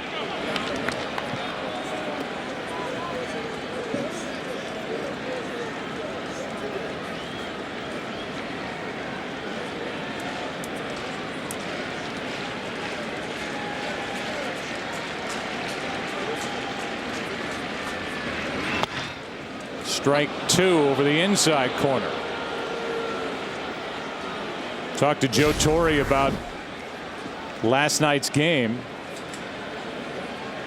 and about what he thought of it afterward, and he said, you know what, I slept well last night. And then Chris Meyer said, well, how'd your team do? He said, I don't know, I didn't go home with them. That is ripped fair past third into the corner. Worth gave it a ride, and now Ramirez has to dig it out of the corner, gets it back in. It's a double. Second and third, nobody out. Joe Torre always quick with the quip. I wonder if he'll be quick with the hook today. Jason Worth, his first hit in this series. Doubling down the line, and now the Phillies have second and third and nobody out. A terrible 0-2 pitch that was up. Worth smoked it into the corner, and now Rick Honeycutt, the pitching coach, will come out and talk to Chad Billingsley. Chan-Ho Park has been getting loose out in the Dodger bullpen. Well, 24 fans have been waiting almost a year for the return of television's most addictive drama. Tune in on November 23rd to see 24 Redemption, the exciting 2-hour prequel to Day 7 featuring the all-new Hyundai Genesis. 24 Redemption on November 23rd. 8 of the last 9 hitters have reached base against Billingsley.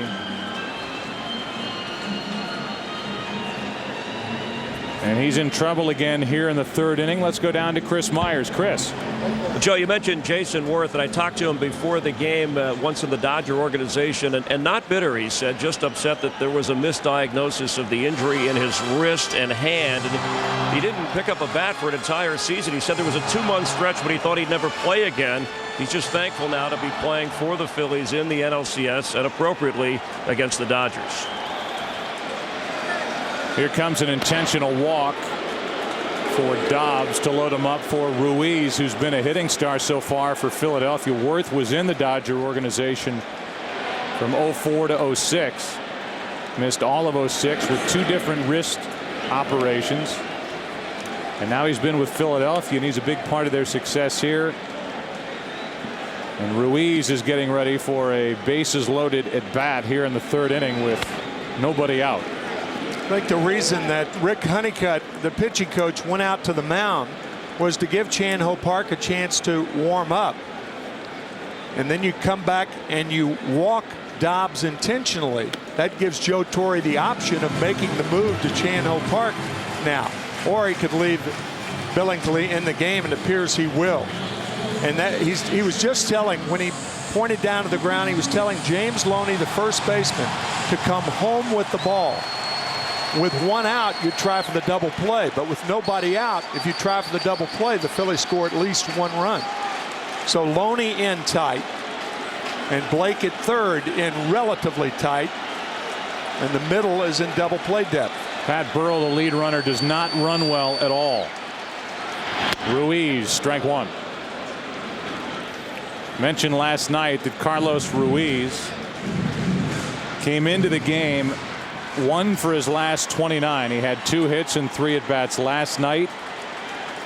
He is 1 for 1 in game 2 with an RBI double and a run scored. A half-hearted swing. Loney comes to the plate for the out. Had Loney not been in, had he been back at normal depth, then perhaps Burrell, even though he's slow, could have scored. But a good play by James Loney, who could someday be a Gold Glover. Outstanding. Playing even with the bag at first base. Make sure he catches that in fair territory. And the force out on Burrell at home. Little tricky maneuver on the other side of the base runner. Right there. So the force out at the plate, 1 out. And here's the pitcher, Brett Myers. Myers goes after the first pitch and gets it past Loney. 2 runs are going to score, and Brett Myers has done it again with his bat. It's 6-2. Unbelievable. Unbelievable.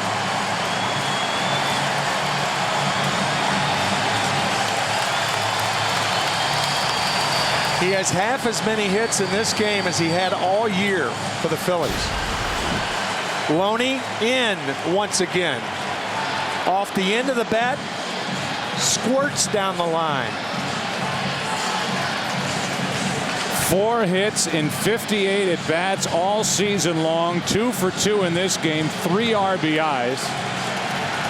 He doesn't know how he's doing it. He's just doing it. Biggest lead of the day for the Phillies, up 4 as Billingsley is yanked.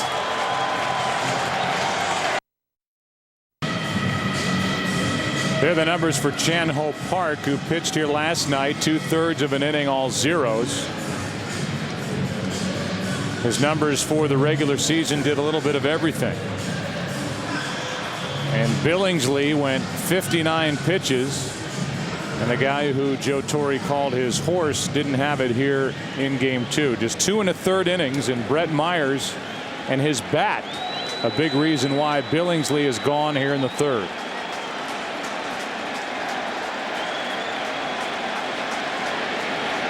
Runners on at the corners for Jimmy Rollins. 6-2 Philadelphia.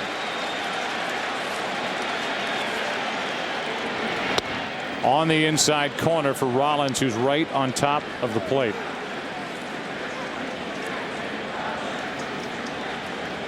A little bit of everything for Park this year for the Dodgers. Good ERA.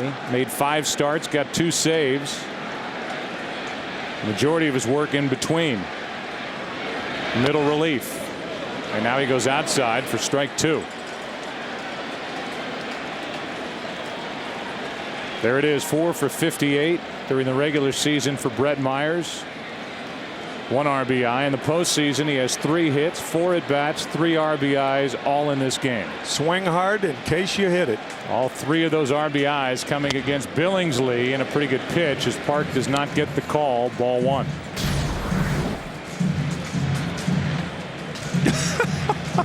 That's how he's doing it. Close your eyes and hack.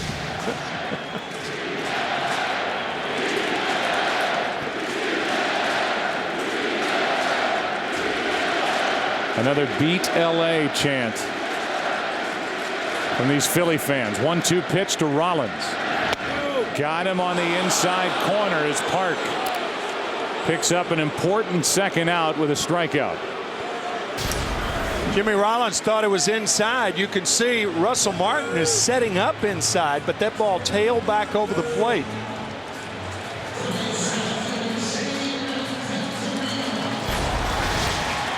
Oh, Russell Martin was set up about 8 inches inside off the plate. Jimmy said it did not come back, but Jerry Meals said it did. Now a ball high to Victorino. Victorino drove home the last 2 runs of that 4-run second with a base hit. 1 for 2 in this game, and that was his first hit of this series.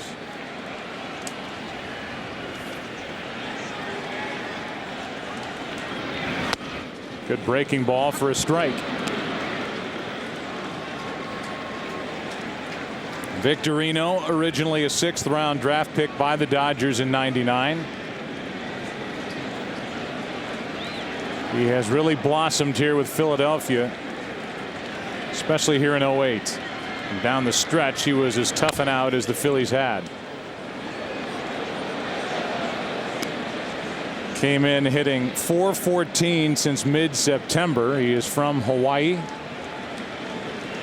Spam musabi, which is a rice ball and spam wrapped in seaweed, is his favorite Hawaiian food. That whets the appetite. Now Joe Beimel gets loose with the lefty Utley on deck. We're only in the third inning. Doesn't feel like it. No, it doesn't. The 1-2. Good play by Martin. Ball 2. Russell Martin showed in the All-Star game this year how adept he is at blocking balls and making plays at the plate. This is a terrific play to save a run.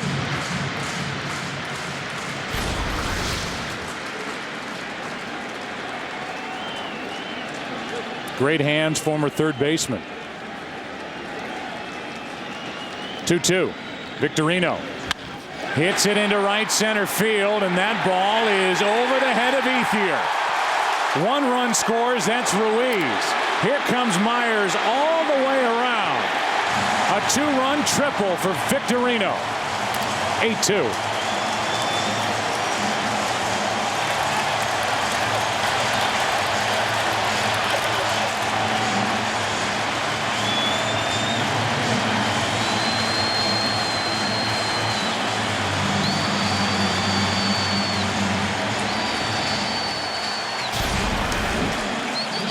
A curveball from Park and a pretty good pitch. At least it was down. And the flying Hawaiian flies around the bases. On the heels of Brett Myers.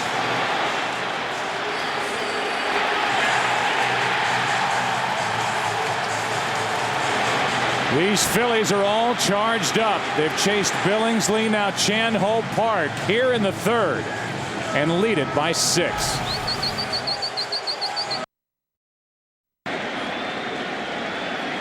Third pitcher already for the Dodgers, Joe Beimel, who was terrific during the regular season for the Dodgers out of their pen. He faces Utley and delivers a breaking ball for strike 1. Beimel's ERA, which we showed you of 2.02, was the 3rd lowest among National League relievers. One of 3 left-handers Joe Torre has in his bullpen. Quo and Kershaw are the other 2. Runner at third, 2 out. 4 runs home and a ball to Utley. 3 left-handers out of the bullpen, and Ned Colletti, the general manager of the Dodgers, told Ken Rosenthal that might not be enough.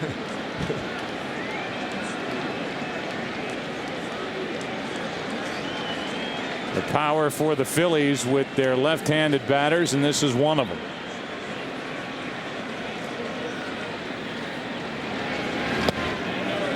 Ball 2.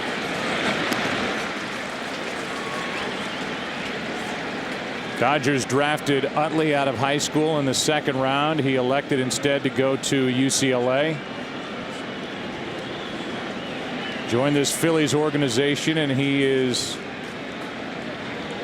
a constant threat at the plate with a bat in his hands. Good second baseman. 2-1 pitch. 3 balls and a strike with Ryan Howard on deck.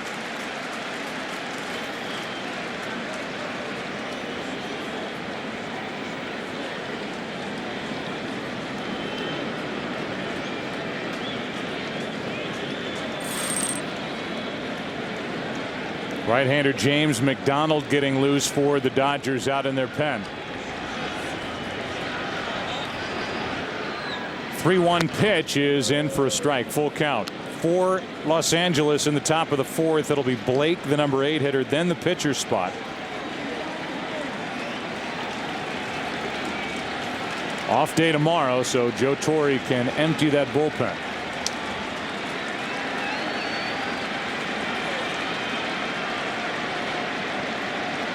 (3-2). A walk from Beimel. And for the 2nd inning in a row, the Phillies bat around, and for the second inning in a row, the number 9 hitter in the inning is Ryan Howard. Make-A-Wish Foundation is part of our Fox Sports Supports charitable initiative. grants 13,000 wishes a year to children with life-threatening medical conditions. You can help make wishes come true by visiting wish.org.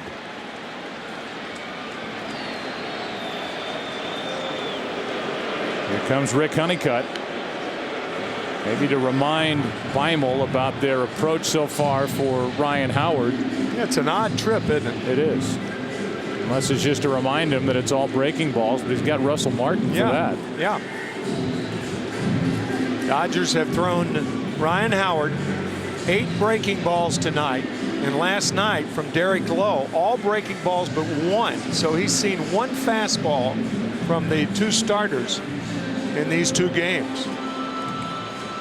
Talked about a different approach for this Dodger pitching staff because this is not the right-handed heavy lineup that the Chicago Cubs featured. And what a difference now against this Philadelphia lineup. The numbers, although in this game it's been Victorino, Ruiz, and Brett Myers. They've done the big damage. Not Utley, who's walked 3 times, and not Ryan Howard, who has struck out twice.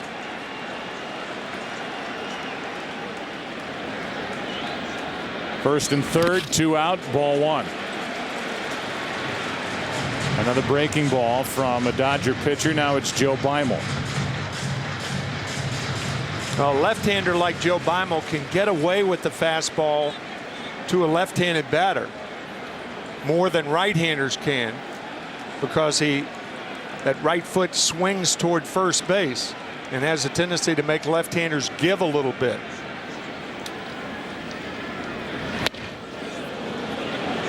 There's a fastball that pops in there at 87. 1 ball, 1 strike.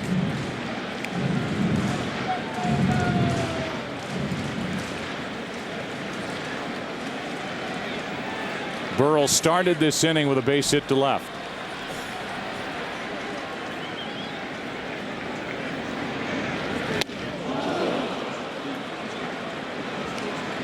One ball, 2 strikes. So after missing with the curve, he comes back with 2 fastballs to put Howard once again in the hole.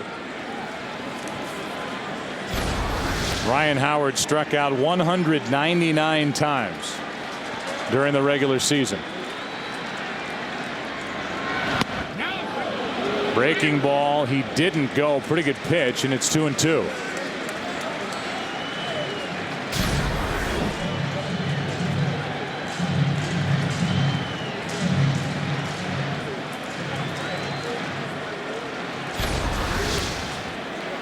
Runners at the corners, 2 out,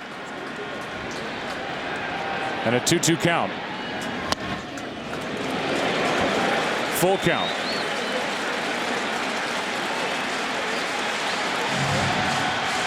Burrell, the right-handed batter, is next. Joe Torre would love Beimel to end this now so he can lift him for a pinch hitter in the top of the 4th.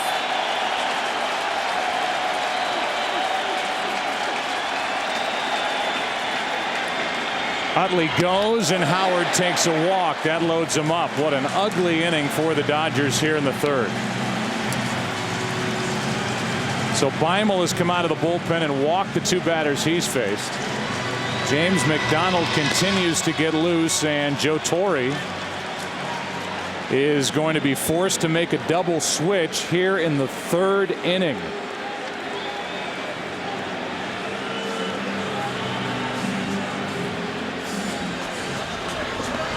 These fans have been having fun here at this ballpark all day long. Their Phillies lead the Dodgers 8-2 here in the 3rd.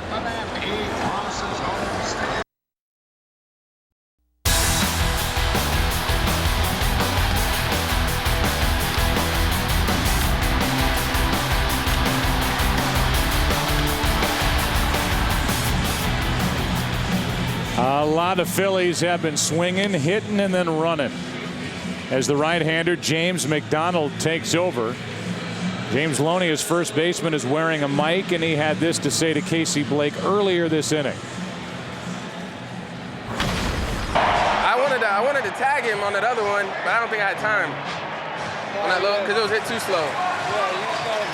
Yeah. And you could see, Tim, that it was hit too slow. He had no chance to get a double play here. Yeah, if he tags Ruiz, then it becomes a tag play at home plate. So the only out you get is a guy going to first. That guy was Burrell, who's out in front of that pitch from McDonald.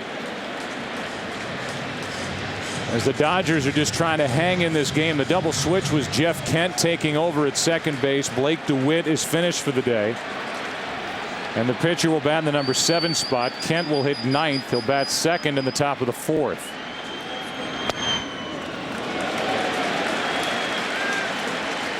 One ball, one strike on Burrell, who singled to start this 4-run rally. 4 in the second, 4 in the third. Scored for Philadelphia.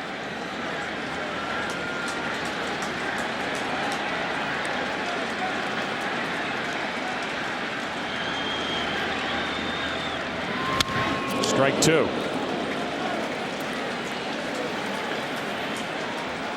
How about the bottom of the 3rd inning in this game, too? 4 pitchers now. 36 pitches, 4 runs have scored, 10 batters have stepped to the plate, and it's taken almost a half hour. McDonald wants to end it right now. And he does. A breaking ball gets Pat Burrell looking. It's a 4-run inning. Who knew? We said you didn't know what to expect from Brett Myers coming in. Nobody expected what he's done with a bat. 3 RBIs and an 8-2 lead. Today's game on Fox is sponsored by the new Hyundai Genesis. It all starts with this. By Burger King, who reminds you to have it your way, and by BlackBerry. And what a game it's been. 8-2 as the Phillies lead by 6. We move to the 4th inning. And Casey Blake, the number 8 hitter, with Kent to follow, and then Rafael Furcal trying to get something going for the Dodgers. Talk about a guy who's headed his way. That's Brett Myers. And a start. The Dodgers get a leadoff hit from Casey Blake. Anything to really crawl back into this game. I think because of the length of the game, especially compared to last night, you have the feeling that it's later in the ball game. But we're only in the 4th inning, and this is a Dodger lineup that is capable, certainly, of climbing back into game 2. Yeah, we talked about it this last inning. Most of the Dodgers have come back. They've come back from a 5-run deficit this year. That's the most runs that they've been behind and won the game, and that was against the Phillies in Los Angeles.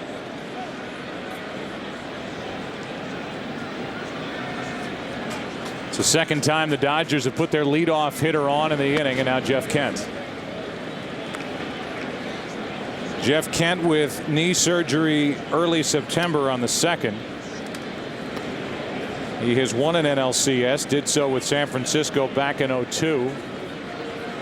A Giants team that lost to the Angels in the World Series. 377 career home runs.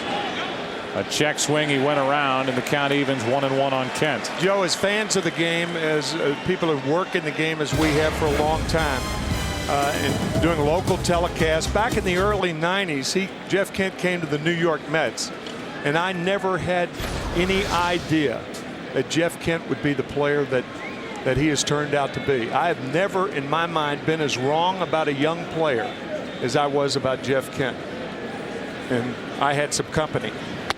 That's on the inside corner. Good pitch from Myers, and the count now 1-2. Here's a guy who went to the Cleveland Indians on his way to San Francisco with Jose Vizcaíno. Traded with Jose in the same year to 2 different teams, the Indians and the Giants.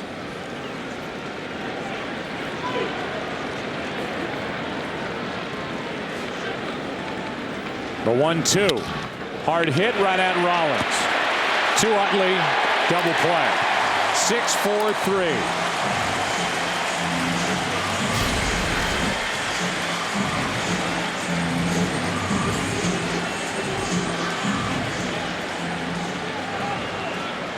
That ball to Jimmy Rollins never was in the pocket. Kind of rolled up his wrist. Phillies turn it easily. So here's Furcal, the leadoff hitter in this lineup, batting now with 2 out, nobody on. Rafael Furcal is so far hitless in this NLCS.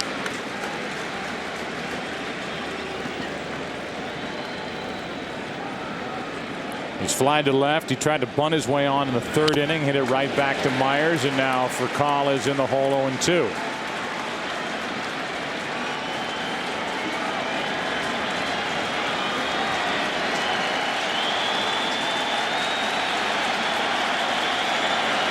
Tommy Lasorda gets a reaction as he makes his way up the steps and away, at least from the seats, right behind the dugout. Tommy from the area, from Norristown, Pennsylvania, the same hometown as Mike Piazza, right outside Philly.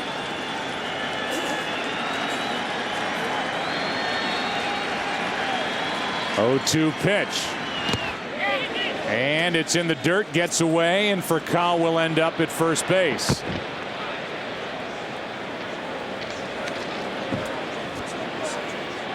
So the inning continues, and today's game on Fox, sponsored by the new Hyundai Genesis. It all starts with this. By Burger King, who reminds you to have it your way. And by BlackBerry.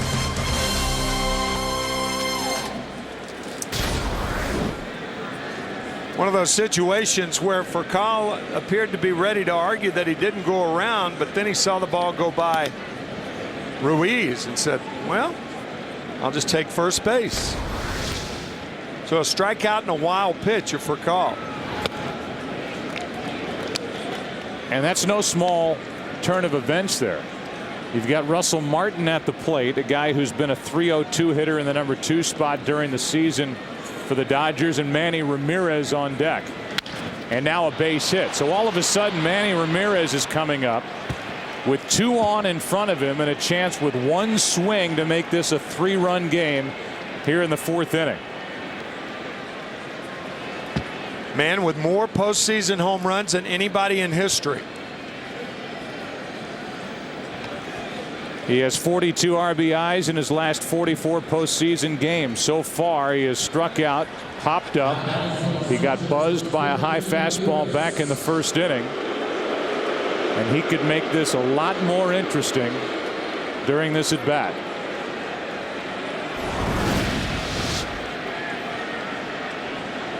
Career postseason home run list, and obviously with more opportunities, with the more rounds in the playoffs that Manny Ramirez has been able to play in, with now the division series and even the LCS, compared to the old timers. Down and away, ball 1.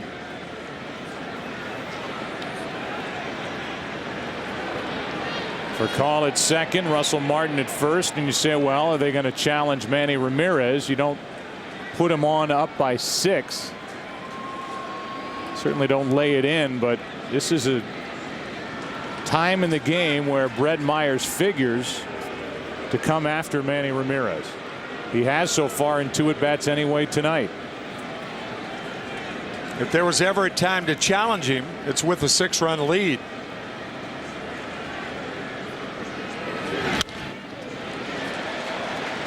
One and one.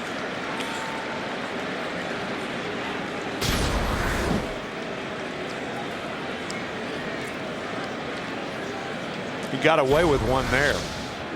Myers did. Yes. Myers certainly has not been dominant in this game either. He's done more with his bat than he has so far with his arm. A 1-1 pitch. Fly ball into left field, back at the wall. This ball is gone for a 3-run home run. Manny Ramirez has just made it a 3-run game. The Dodgers are back in it. It's 8-5 here in the 4th.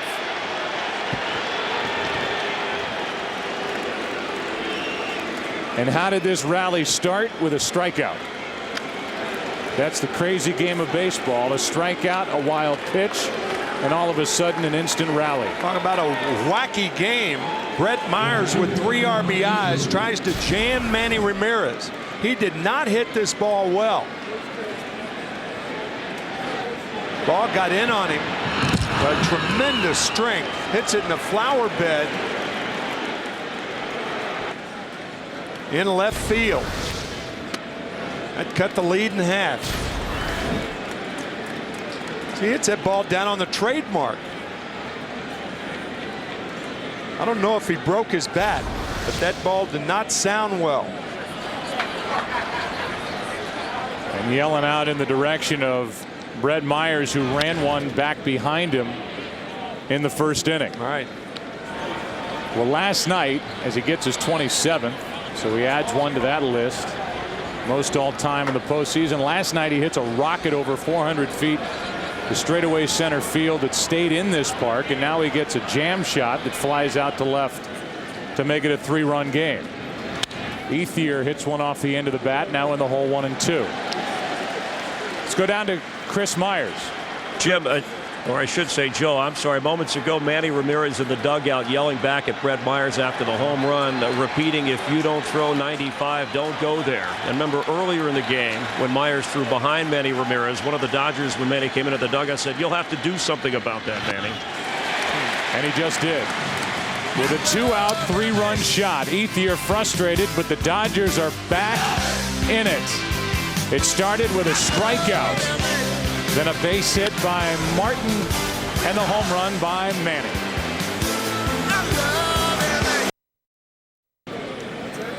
What a beautiful night here in Philadelphia, and a look at the Delaware. In this great city, so much of our nation's history can be found here. As Jason Worth starts this inning, bottom of the fourth, and what's a 3-run game? 8-5. James McDonald, who got a big out by striking out Burrell looking with the bases loaded in the bottom of the third. Ball's behind 2-0, now 2-1 as Worth was ready to hit one out of the park. Coming up empty after his first base hit of the series, his last at bat. 2-2. It is not often that a team bats around 2 consecutive innings and their opponent is still in the ball game.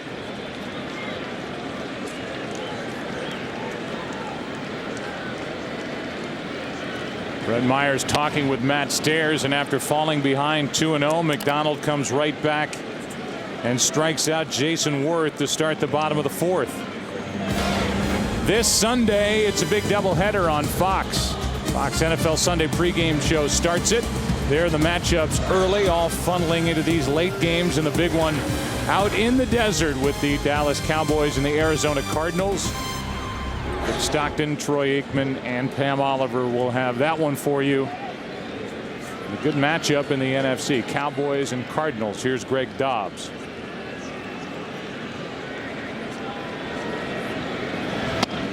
Strike one. Joe, all sorts of things going through my mind about Joe Torre.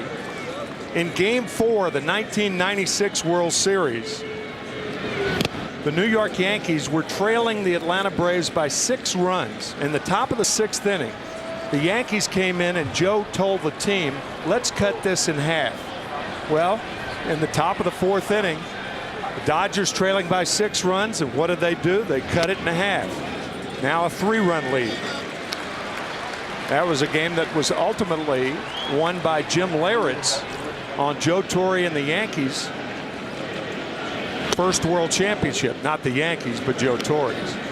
Well, when Larry Bowa was the manager here in Philadelphia, you didn't have to look at a scoreboard. You could just look at Larry Bowa to see if the Phillies were winning or losing. It's true. That is the same look on the face and with the body language for Joe Torre, whether they're up or down. And it's that consistent mood and that steady hand that he has shown this rather young ball club that's been remade during the course of the season that has helped bring them to this point. The National League Championship Series. The 2-2 from McDonald is low, a full count.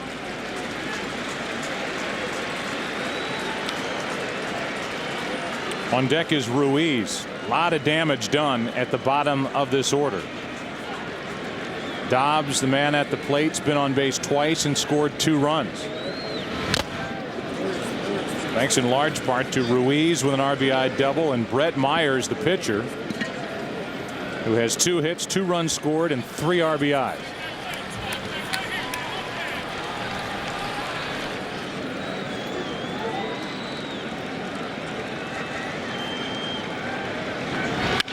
To the right side and through it for a 1-out hit by Dobbs.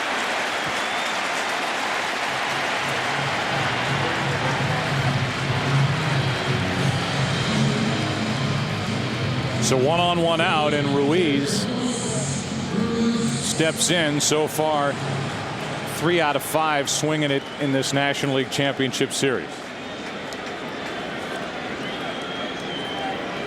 In there primarily for his defense and the way he handles this pitching staff. And he has handled the Dodgers pitching staff with his bat so far in the 2 games. Takes a strike.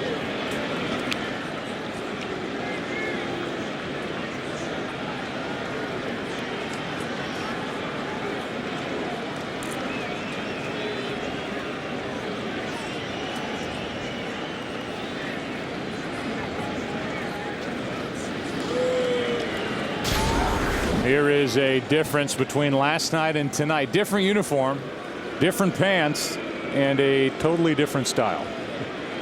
Down literally around the shoes last night with their pinstripes, and in this different version of the Phillies home uniform, they're riding high. Kind of riding high, and it kind of reminds us that the Red Sox and the Tampa Bay Rays will be starting the ALCS. You almost did it. In an hour and a half. Take the devil out of there. It's just the Rays. At least I got the Red Sox in there. Good work. Yeah, that'll be a fun series to watch unfold starting tonight on TBS. Here's an 0-1. 1 ball, 1 strike. Ruiz last year hit .259.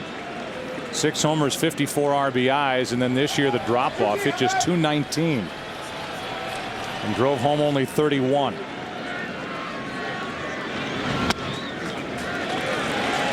I think McDonald feels like he's getting squeezed a little bit by the home plate umpire as he falls behind 2-1.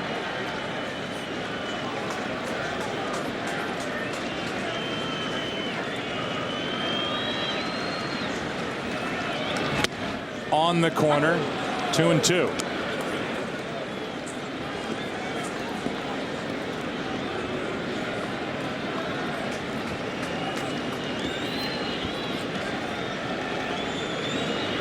On 2-2, left side in the hole for Call.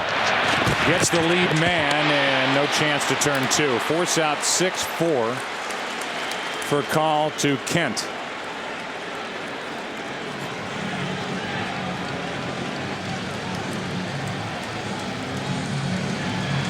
And it brings in the hitting star, Brett Myers. He's gone after the first pitch in each of his 2 at-bats. Both he's hit to right. An RBI single, then one just down the line and just fair for a 2-run single. Goes after the first pitch here. And he's got another hit. 3 for 3.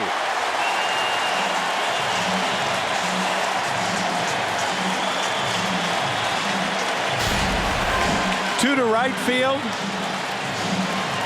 And now 1 down the third base line. Hits himself in the head with his bat. And then adjusts his cap on the way to first. He's not used to being on base this much. Going to be worn out. Might have to take him out in 4 or 5 innings. I was thinking the same thing. He'll be opening up a hitting school here in Philadelphia over the offseason. Who would have thought this? The postseason, Brett Myers is 4 for 5. Ryan Howard, the top RBI man in the league in Major League Baseball. 1 RBI and just 2 hits. Here's Rollins. So we can say the same for the Phillies. It's no small thing, the infield hit, when you have a guy like Jimmy Rollins in the leadoff spot. Good fastball from McDonald. 1 ball, 1 strike.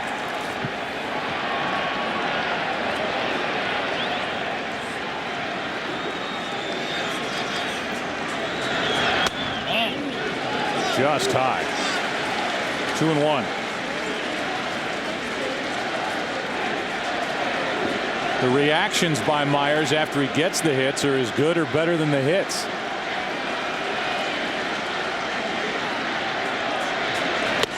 On the outside corner, 2-2, and I still think these hitters and the pitchers are trying to figure out exactly where the strike zone is in this game.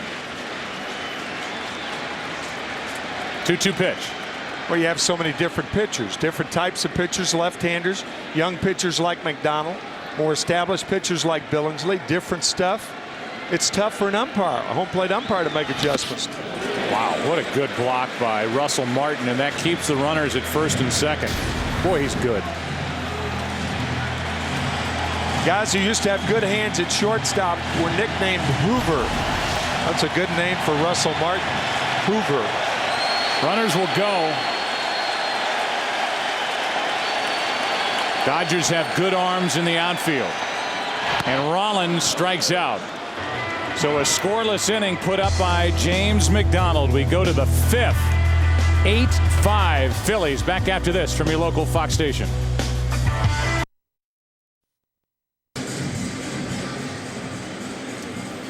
Fifth inning now, and we'll see how Brett Myers gets along. Just watching him, Tim, during his warm-up pitches. Here's a guy who's had to run the bases, was running even on the 3-2 pitch moments ago when Rollins struck out.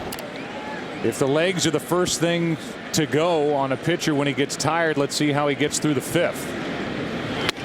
He misses up and away to James Loney as he just threw his 84th pitch of the game. I would think Charlie Manuel is thinking about making a move if this is in any way a long inning for Myers, whether he gives up a run or not. 1 ball, 1 strike on James Loney. Matt Kemp will follow, and then the pitcher's spot for the Dodgers, who are down by 3 here in the fifth.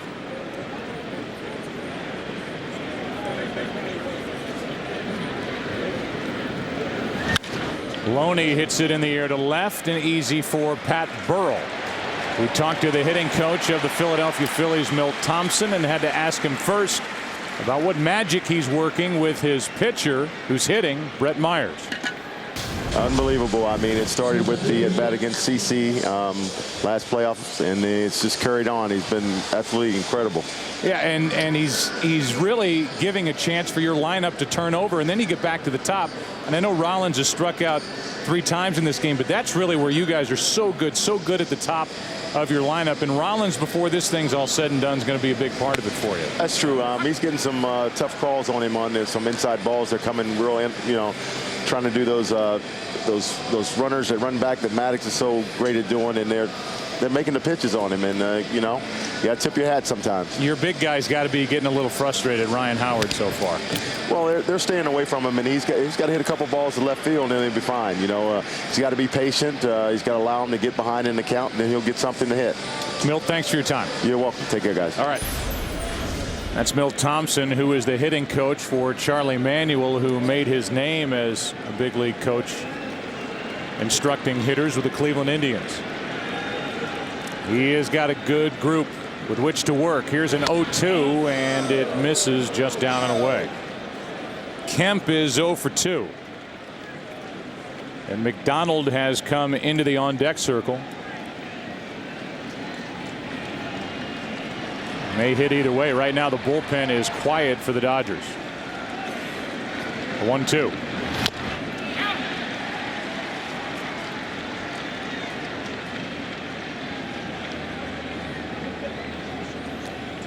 Think about the Dodger bullpen. They've already used Park, McDonald, Beimel. They have Quo, who they used last night, and Joe Torre's a little iffy on using him in back-to-back games coming off the bad elbow. Greg Maddux, who pitched in last night's game. Corey Wade, who's the main setup man for Broxton. And then the long reliever would obviously be Clayton Kershaw, the young 20-year-old left-hander. There's Broxton. And there's Kershaw. 2 balls, 2 strikes with 1 out, nobody on Kemp.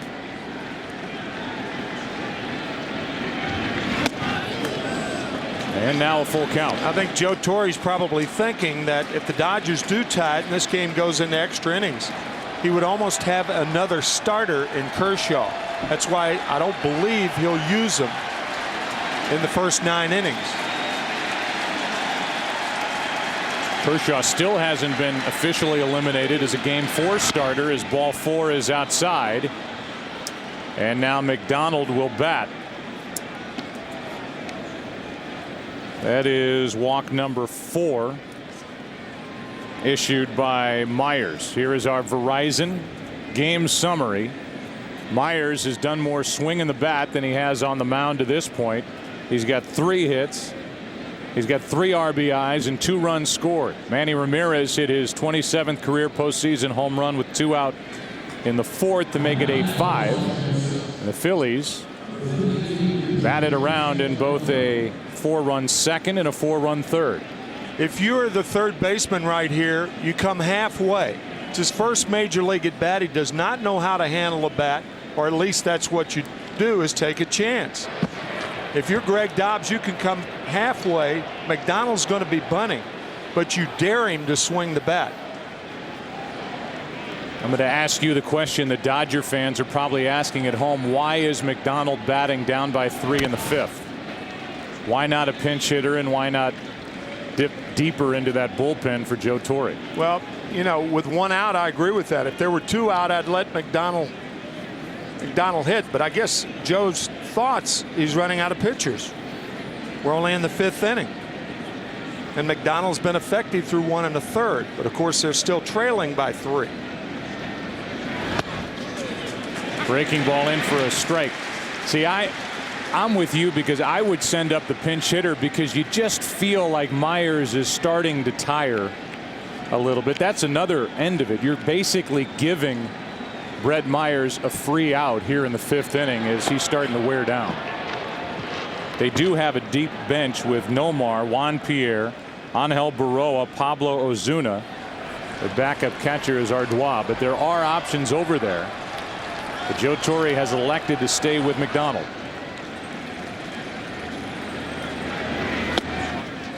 Ball 1 outside.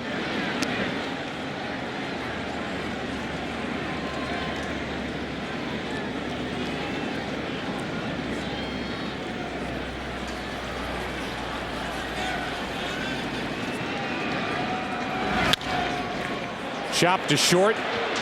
The out at second and no chance to turn 2. Good hard slide by Kemp. And now McDonald will run the bases and Casey Blake will be the hitter.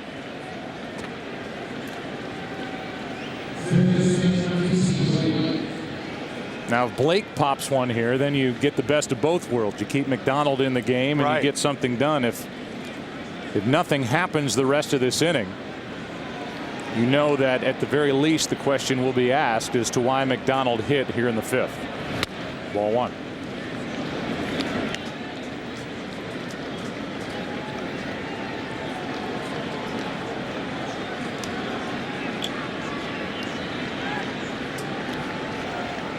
The 1-0. 85-mile-per-hour pitch. 1 ball, 1 strike for Casey Blake, who hit 10 home runs after the Dodgers picked him up before the trading deadline.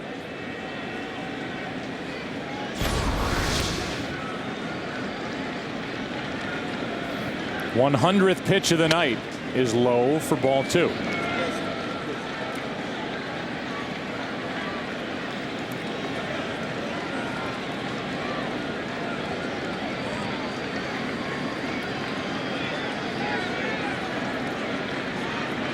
McDonald at first. Blake takes ball 3 low, 3-1. If Blake can reach, Jeff Kent would represent the tying run coming to the plate. With his 377 career home runs, 12 this year.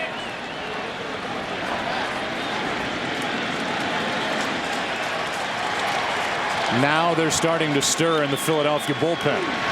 As Blake hits one in the air to right field, Worth is back and in front of the track, hauls it in. Dodgers get a walk, leave a man, have stranded 6. Bottom of the 5th inning, 8-5 Philadelphia.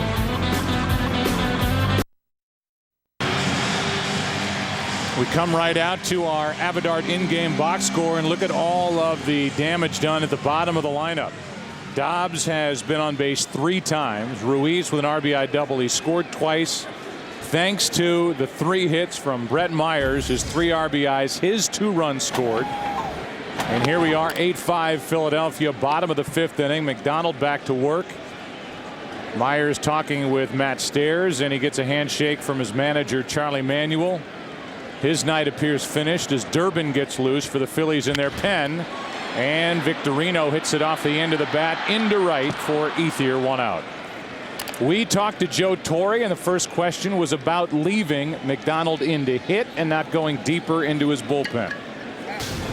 Well, and Joe, it's, I look up there, it's the 5th inning. It feels like it's the 15th inning, but you start looking, and you have Maddox and you have Kershaw, who can give you probably multiple innings, but you also figure if you're going to get back into it, you're going to have to pinch hit a couple of times, and the last thing you want to do is have your closer be the last pitcher because you need some length behind him. So he's a pretty good athlete, but I figured in that situation, 2nd and 3rd, I probably would have had to do something, but I felt I needed the innings at this point. You have been around this game for a long time and seen everything, and this game is crazy. Your 3-run rally started with a strikeout, and then you get your big guy up who pops a 3-run homer. You're right back in this game. Yeah, and on the other side of the coin, their pitcher had 4 hits all year, and he's got 3 tonight. So you figure it out. We can't. I keep looking at Tim, and he's got his palms up. Yeah. That's all I get. Joe, thanks for your time. All right, guys.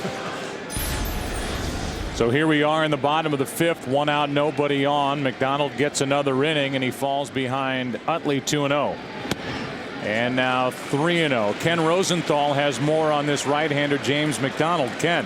Joe, he is one of the Dodgers' better pitching prospects. And if you recall, before the Dodgers acquired Manny Ramirez, they were trying to get CC Sabathia. McDonald was one of the names in the mix. The word in baseball circles is that the Dodgers owner Frank McCourt vetoed the trade because it would have raised the Dodgers payroll significantly. They were also getting Casey Blake, whom they later acquired, and Jamie Carroll. McCourt adamantly denied that was the case, but they ended up getting Manny without having to pay a salary. It all worked out. Thank you, Ken. It's a walk as the McCourts watch from their seats right behind the Dodger dugout. 1 on, 1 out here in the 5th inning, and Ryan Howard.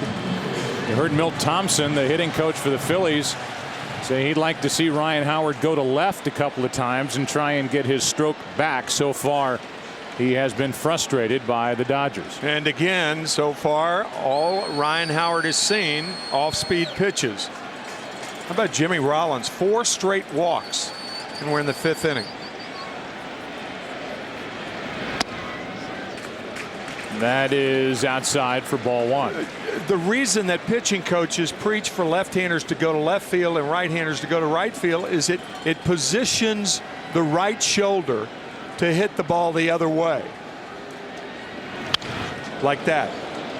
Even though the pitch was inside, you're going to react to the inside pitch. But that front shoulder is the key. When the front shoulder leaves, you have no chance as a hitter. Dodgers have to be holding their breath, wondering when it's going to come from Ryan Howard.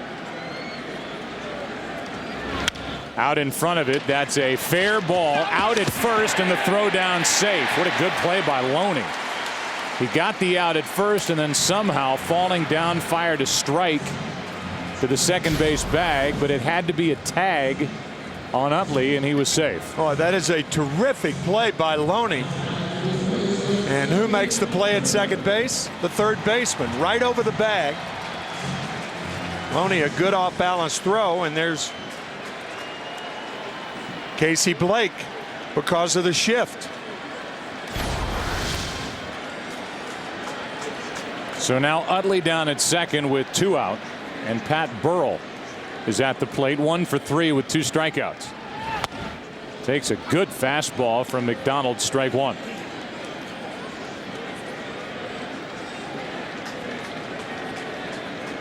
Burrell was the first batter that McDonald faced when he came on with the bases loaded in the 3rd inning, and he struck him out looking. That kept the Dodgers in the game. And Manny Ramirez hit the 2-out 3-run home run in the 4th inning to make it a 3-run affair. It's 8-5.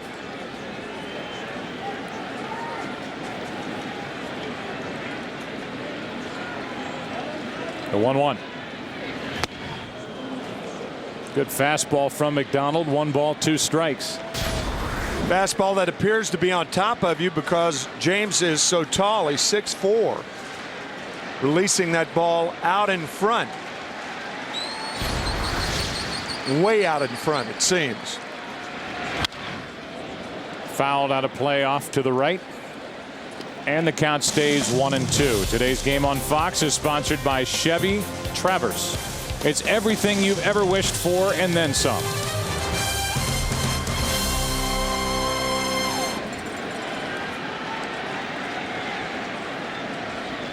Now Martin's going to go talk. You get the feeling that the next half inning, and we probably say this more than we should game to game, but you get the feeling this next half inning coming up in the top of the 6th with Kent to lead off, then Furcal, then Martin, with Manny Ramirez due up 4th. It could be the biggest half inning the rest of the night. And a new Phillies pitcher to challenge perhaps Manny Ramirez with a runner on base. Durbin is coming in. Burrow way out in front, and the count still 1-2. We'll be back at it on Sunday, 8 Eastern, 5 Pacific at Dodger Stadium. Kuroda, the right-hander, against Moyer, the left-hander.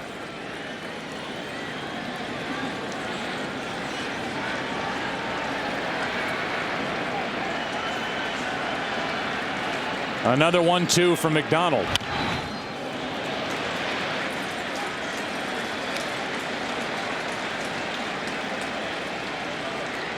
One of the reasons why I say that about the 6th is because the next time that part of the order comes up, it could be either Madsen or Lidge in the game, compared to their big bats dealing with middle relief, which is usually the underbelly of any team, although Durbin's had a good year. A strikeout for McDonald. And McDonald has had a good 2 1/3. No underbelly there for the Dodgers. We go to the 6th. 8-5 Philadelphia. Today's game on Fox is sponsored by Verizon Wireless. Get sports clips, scores, stats, and more right on your Verizon Wireless phone. Our aerial coverage tonight brought to you by DirecTV. If you call yourself a sports fan, you've got to get DirecTV. Top of the 6th inning, 8-5 game. Phillies lead, and they turn it over to Chad Durbin, who had a solid year coming out of the bullpen for Charlie Manuel. He was busy, 71 games, good ERA. Jeff Kent greets him with a shot into right. Back to get it is Worth. 1 pitch, 1 out. So Kent is 0 for 2 since entering the game. Bounced into a double play, line to right. And here are the numbers for Brett Myers. He goes 5 innings. He allows 5 earned runs on 6 hits. Certainly not dominant. He walked 4, struck out 6 through 102 pitches, but did get 3 hits, 3 RBIs, and scored 2 runs. Yeah, his biggest numbers aren't on there. Furcal shows bunt, pulls back from ball 1.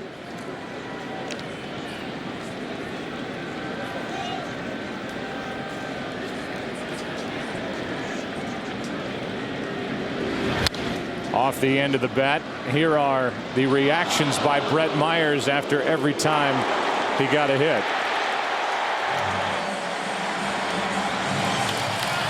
I don't know. Yeah. Whatever, it worked. And now Furcal up the middle. Diving stop by Rollins, but a base hit. The speed of Furcal, 1 on, 1 out. How in the world do you even make this close? The dive for the ball. Furcal can fly and just beats the throw. First hit of the series for Rafael Furcal. What a play by Rollins.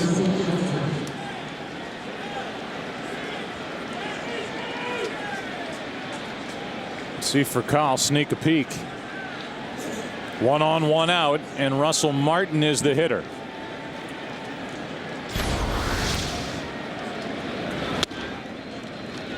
Inside, ball 1. If Martin can reach,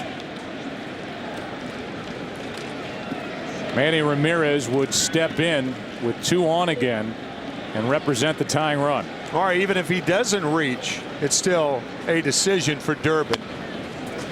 Good fastball for a strike. 1 ball, 1 strike. Mentioned it briefly last time around. Martin during the year hit all over the lineup for Joe Torre, but when he was in the number 2 spot, he had his best average at .302 and a big on base percentage of .464. He lines one into right, didn't get much of it. Worth is there, and that's out number 2. And here comes Manny Ramirez, 1 on, 2 out. Down by 3 in the 6th.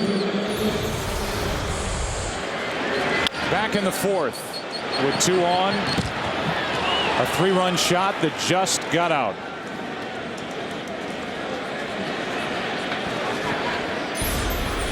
Shouted out toward Brett Myers after getting back to the dugout, and now he will take his hacks against Chad Durbin. Way outside, ball 1. Burger King hot zone for Manny Ramirez. Better all be hot. Inside, off the plate, a tepid 279. It should be right in there is where to pitch him. The 1-0 behind him. That's the only way you're safe with Ramirez up there. You can be careful all you want with Manny Ramirez here, but you lead by 3, and you have Andre Ethier, who's been one of the hotter hitters in the big leagues, waiting on deck. That's why Scott Air, the left-hander's up. And a pop up into right. Durbin gets Ramirez to get under it. Worth in right, handles it. We go to the bottom of the 6th. They're in game 2. Phillies still lead by 3.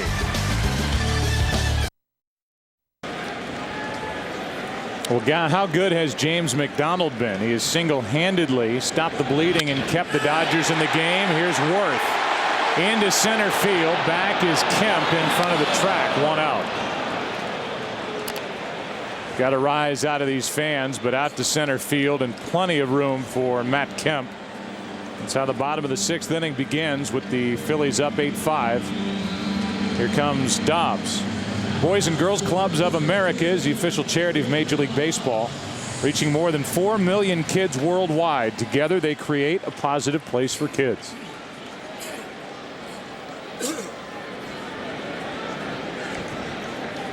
One out, nobody on, and here's Dobbs, who's had a perfect night at the plate. He has committed an error defensively. He's 2 for 2 with a walk and 2 runs scored. Shows bunt, takes a strike. And 4 at-bats with J.C. Romero warming for the Phillies. What will happen is Greg Dobbs will leave the game after this half inning. The pitcher, J.C. Romero, will go in the 7-hole, one would think. And Charlie Manuel will put Pedro Feliz, a better defender, in at third base with a 3-run lead. So this is Dobbs' last at bat in all probability. The 1-1. For Philadelphia, they had the best bullpen ERA in the league during the regular season at 3.19.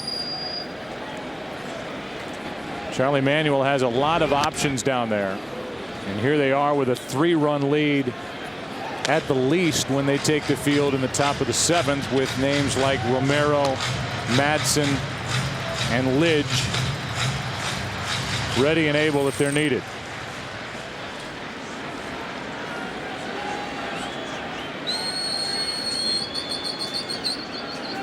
The 2-2.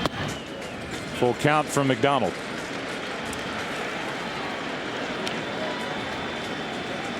Ethier, Loney, and Kemp, the hitters for the Dodgers in the 7th. 3-2 pitch. Just heat to get by the bat of Greg Dobbs. 2 out. We look ahead to later on tonight and then toward Sunday. ALCS. It starts tonight. The Red Sox and the Rays, 8 o'clock Eastern on TBS, and then Game 3. The National League Championship Series will all be out at Dodger Stadium for Jamie Moyer and Hiroki Kuroda. And that will get underway 5 o'clock Pacific time, 8 Eastern, and Clayton Kershaw, the left-hander, starts to get ready. There's a strike to Ruiz. It's 1-1. 5 strikeouts for McDonald since he came in way back in the 3rd. That's strike 2 on Ruiz. Saw Kershaw warming up and Greg Maddux in the background, 22 years apart. Kershaw at 20, Maddux at 42. Just missed inside. You learn a lot about certain players in October, and the Dodgers are learning a lot about James McDonald here tonight. Under the chin of Carlos Ruiz, ball 3.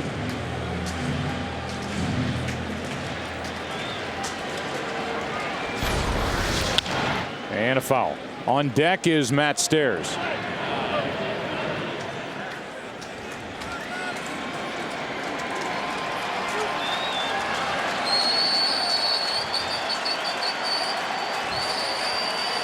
Sandy Koufax watching. Ruiz grounds one slowly to second. What a job by McDonald.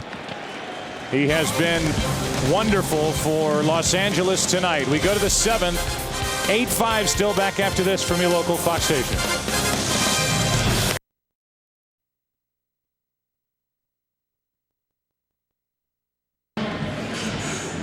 A double switch for the Phillies as they bring in a new third baseman, a new pitcher, and here's the conversation with home plate umpire Jerry Meals. Charlie, my condolences. Yeah, we got Romero, he's pitching. He's in the 7th hole for Dobbs. All right. Dobbs Bay. And Feliz is hitting in the 9th hole. He's in 3rd base.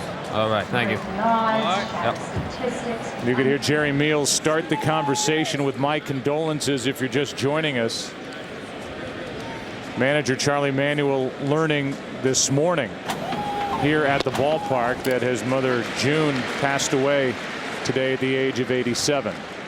So the funeral arrangements are pending. Charlie's had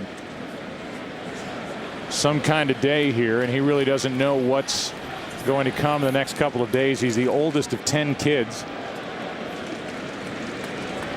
They don't know what the arrangements are for the burial, and therefore what the arrangements would be for Charlie Manuel staying with this club on their way out to Los Angeles or going off on his own and rejoining the team later.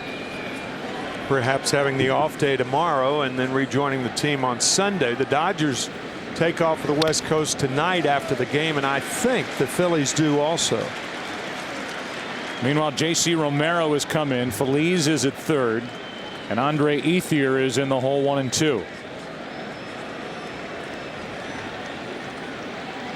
Ryan Madsen gets loose for Philadelphia in their pen.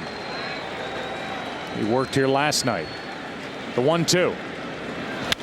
A jam shot left side, and Feliz just into the game makes the play, 1 out. The baseball always finds you. And an early test for Pedro Feliz, and he passed it.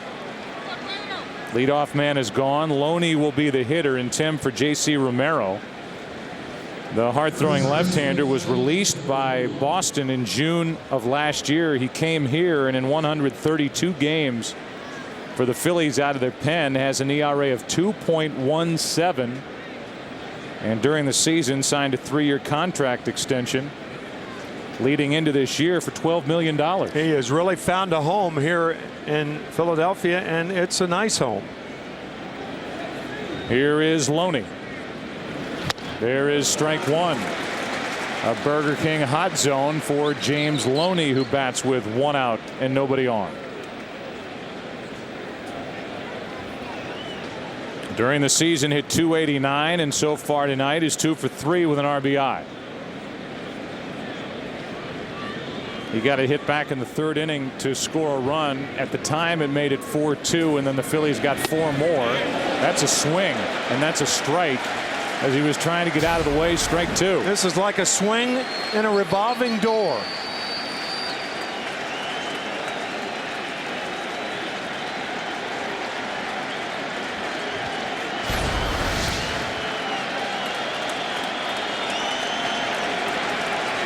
Our thanks to James Loney, who's wearing a microphone for us here in game two, and the 0-2 pitch to him.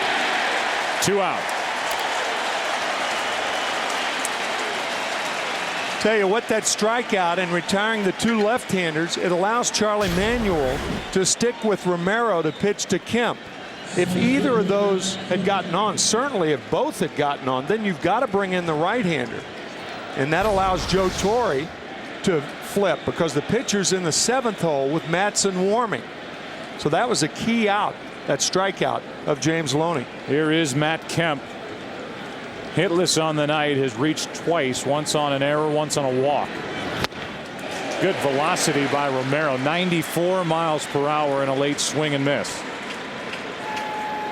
You are seeing the strength, or one of them, for the Phillies here. Their short relief, their bullpen, with Romero and Madsen setting up Lidge, who's been perfect saving games this year.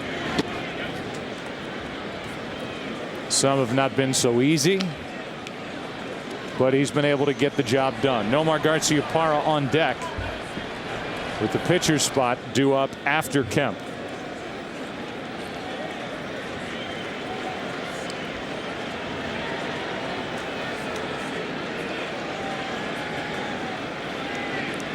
The 1-1. 2 balls and a strike.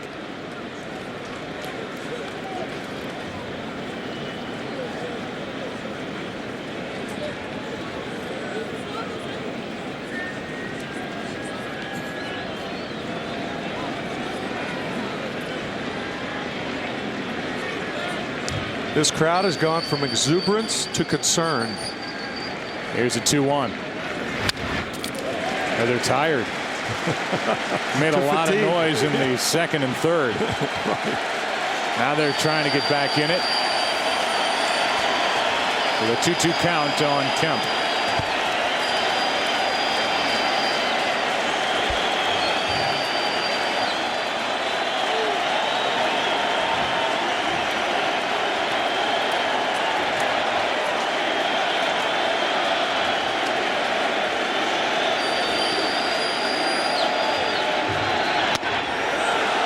Just high as Romero started to make his way toward the dugout. Watch the right shoulder of Jerry Meals, the home plate umpire. It comes up right there. Almost called it a strike, but it was high.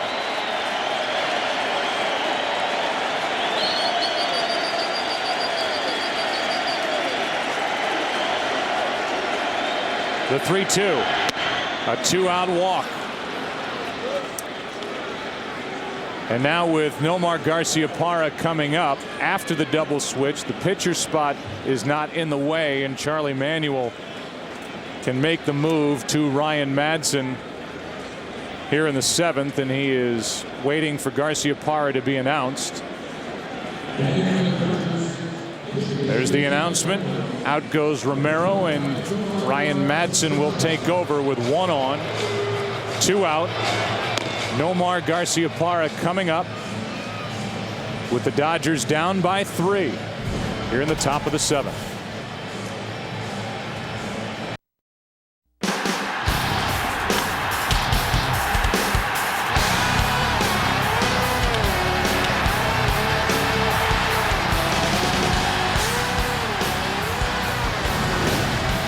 Those were big hits by Brett Myers, our Flomax game summary, and that's the top line, 3 for 3. But it's not just 3 hits and 3 RBIs. It's also what it led to for the Philadelphia Phillies, who lead now 8-5 as we play in the 7th. 1 on, 2 out. Manny Ramirez with a 3-run home run, and then James McDonald 3 1/3.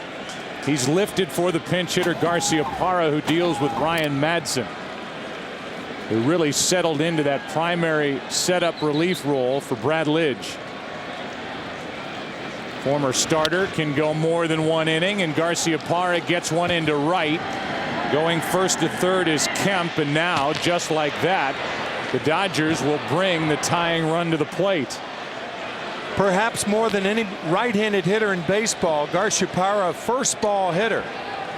And with the Dodgers trailing by 3, picks a fastball on the outside part to pop one to right field. Now the tying run up for the Dodgers. And it's Casey Blake who digs his way in. Casey Blake has been struggling. He came into this game, the last 23 games, with only 5 RBIs and an average of under 200 of 195. He's been intentionally walked, singled, and flied to right. But he did hit 10 home runs for the Dodgers after they got him from Cleveland. Ball 1 up and away from Madsen. So Garciaparra, who played in the ALCS for the Red Sox in '99 and 2003, gets a hit for the Dodgers here in 2008 to bring up the tying run. And Blake shoots one into center field. Back is Victorino. Has room maybe and makes the catch. A leaping grab at the wall for Victorino.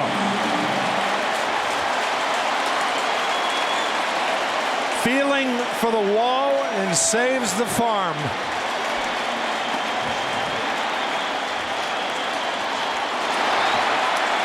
What a catch by Shane Victorino.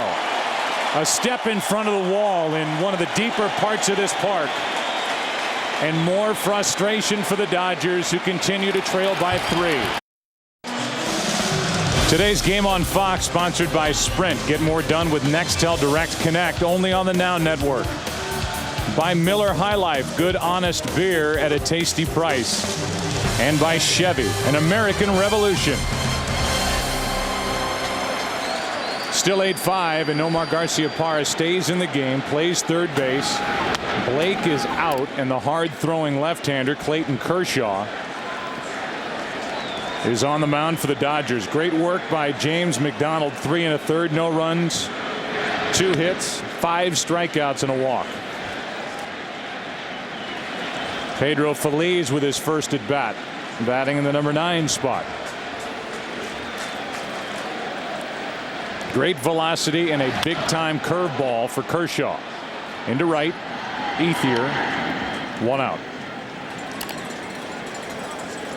On this beautiful night in Philadelphia, our aerial coverage brought to you by DirecTV. Now get over 130 of your favorite channels in HD.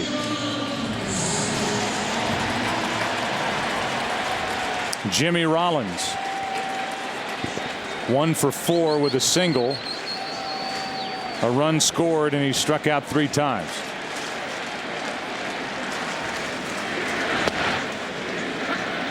Strike 1 from Kershaw. So the 20-year-old Clayton Kershaw is thrown right into game number 2. 20 years old. And tonight in this ballpark, you have the youngest player in the major leagues in Clayton Kershaw and the oldest player in the major leagues in Jamie Moyer. Moyer on the right. He will get the ball in game 3 for Philadelphia Dodger Stadium. Seeing a good breaking ball from Kershaw.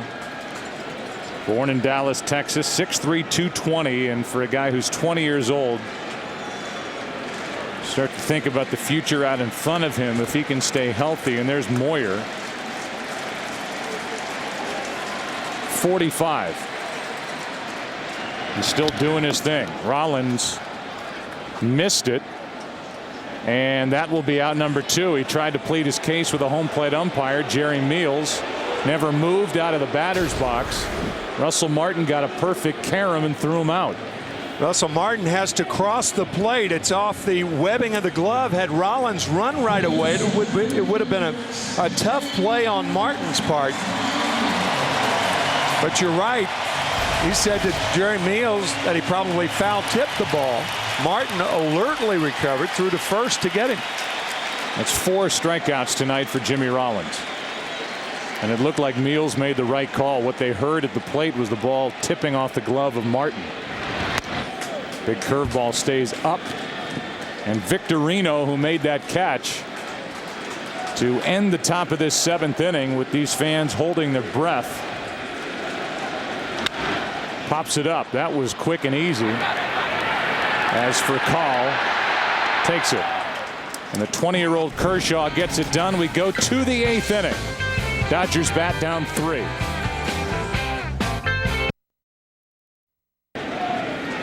For defensive purposes, Eric Bruntlett takes over in left field. That means that Pat Burrell is finished for the night. Celebrating his 32nd birthday today, and he and the Phillies lead 8-5 as a fastball is pumped in for strike 1 to Jeff Kent, who's 0 for 2. Burrell, while he was in there, was 1 for 4 with 3 strikeouts. Madsen came on last inning, gave up a hit, and then Casey Blake sent Victorino back to the wall. In left center field, more center than left for the final out, representing the tying run at the plate. It was close. The 0-1. Little squirter off to the right side as Kent was jammed, and that's out number 1. Our WebMD injury report. Earlier in the year, they were talking about a stiff lower back for Pat Burrell, something he dealt with during the Milwaukee series. For more information on injuries affecting your team, visit WebMD.com. Those around the Phillies will tell you that back is better. And last night, it certainly looked good when Pat Burrell went 2 for 3 and hit a home run, which was the difference in that 3-run 6th inning into left. Here's Furcal. Strike 1. Raphael has a hit. Now 1 for 8 in this NLCS. And again, Joe, drama with Manny Ramirez only 2 hitters away. So if Furcal can get on and Martin can get on, Ramirez would represent the tying run. 1 ball, 1 strike.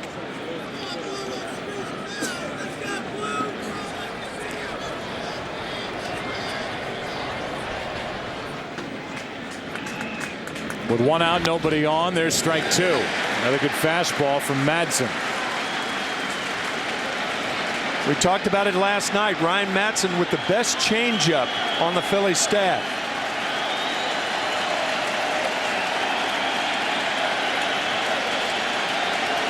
Fastball. 2 out, 95 miles per hour.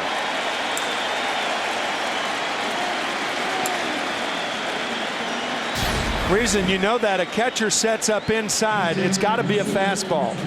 Catcher sits up inside, it is never a changeup.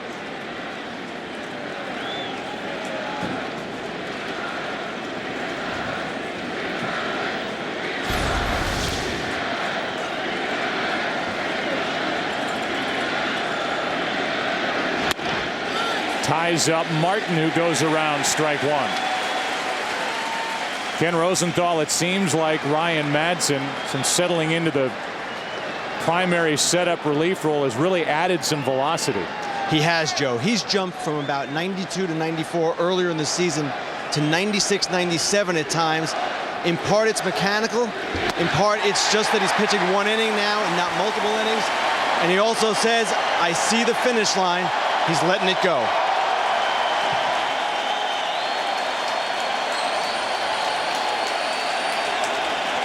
Oh, and 2 on Russell Martin.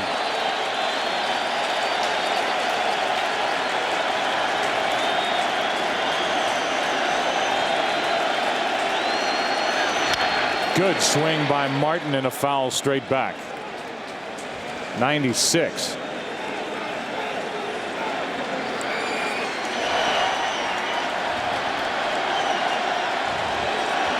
Ten-pitch effort yesterday from Madsen. He's thrown 12 so far today. Trying to set it up again for Lidge, who threw only 13 in his save last night.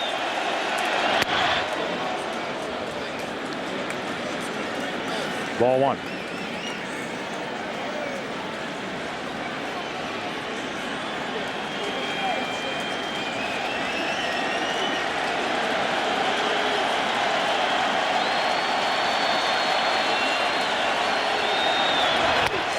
How about this bullpen?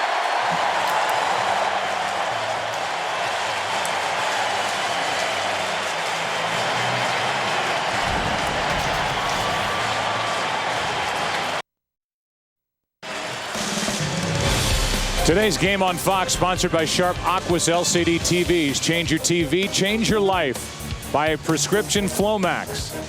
And by DirecTV. If you call yourself a sports fan, you got to get DirecTV.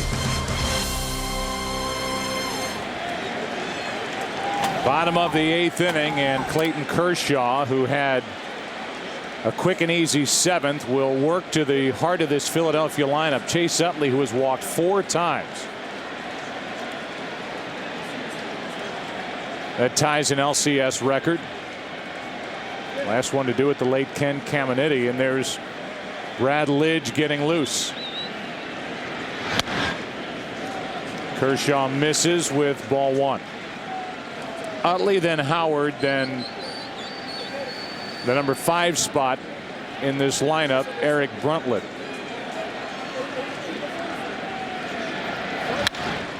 Well hit into center field, but he got under it just a bit, and Kemp well in front of the track.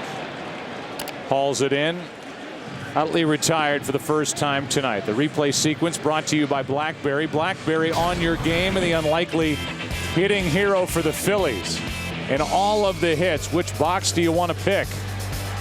His reactions were as good as the hits, and for Brett Myers, Tim, his first hit was an RBI base hit in a tie game 1-1 with 2 out that eventually led to 2 more runs. Then, with the bases loaded, 1 out and no damage done yet, he gets a 2-run single that leads to 2 more runs in the 3rd inning, and then he got that harmless infield hit in the 4th. So not only were they 3 hits and 3 RBIs, but they led to more damage in what is an 8-5 Philadelphia lead, as Howard has been totally shut down by Dodger pitching. Ramirez takes care of it, and Ryan Howard is 0 for 4.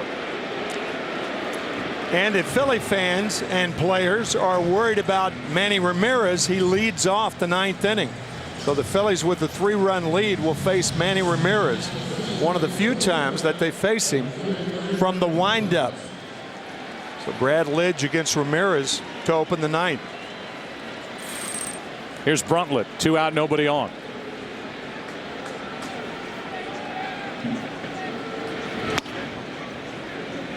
You can see the electric stuff from Kershaw. He's got some future, doesn't he? Oh, with the kind of curveball he has, combined with the velocity, we're seeing him hit mid-90s. Bruntlett overmatched and fouls it back, 1-1. I can't help but think with Sandy Koufax, number 32 in the ballpark, and number 22 on the mound. Sandy, I'm sure, hearkening back to some of his early days in the mid-50s with the Brooklyn Dodgers.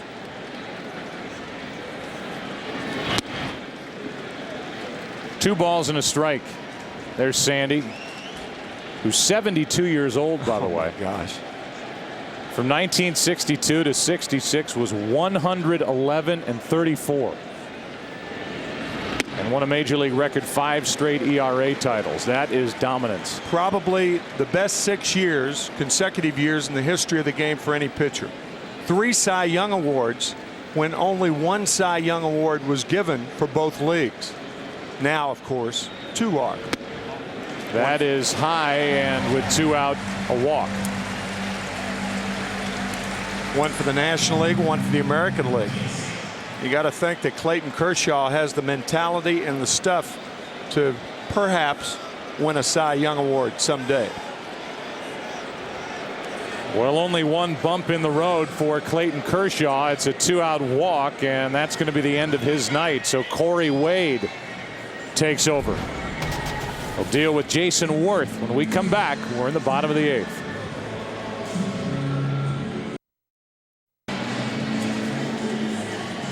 Shane Victorino gave us all a game-changing play, and it's brought to you by Sharp Aquas LCD TVs, the official HD TV of Major League Baseball. Sharp Aquas, change your TV, change your life. It almost looked like Victorino was smiling before he caught it. Shane using all of his 5'7" frame to make that play. That was in the 7th, tying run at the plate. The ball hit and hit well by Casey Blake, but the park held it. One of the deeper areas of this stadium. And that kept it 8-5. It's still 8-5. Bottom of the 8th, 1 on, 2 out. And here is Jason Worth. dealing with Corey Wade, who's become the primary setup man for Jonathan Broxton, the closer for the Dodgers.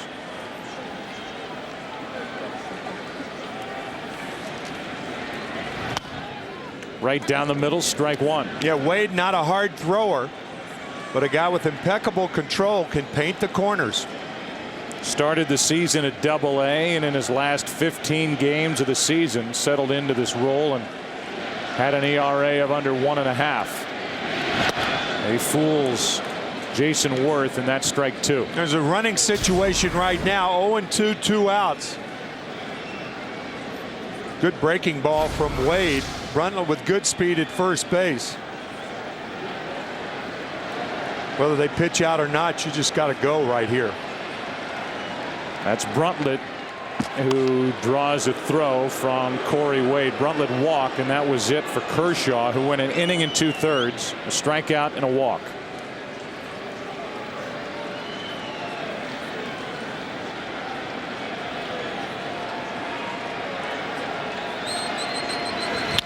Left side and right at Garciaparra on a line drive. That'll do it for the first 8 here in Philadelphia. Game number 2. Phillies won last night. They lead this one 8-5. Ramirez, Ethier, Loney coming up. Lidge coming in.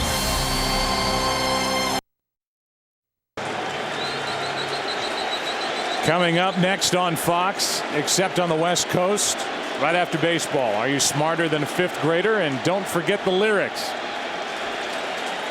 It's the top of the 9th in a save situation for Brad Lidge, who has not failed Philadelphia in this type situation all year. Manny Ramirez looks at a strike.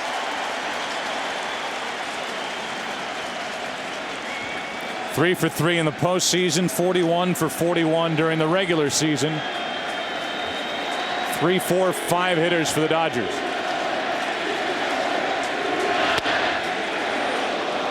One ball, one strike, and there are certain nights that even while he's been perfect in save opportunities, Brad Lidge can make it awfully interesting.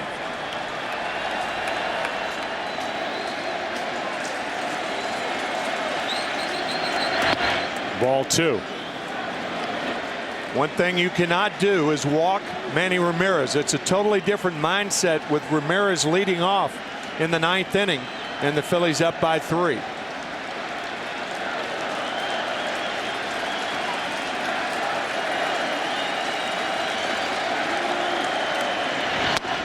Ball 3.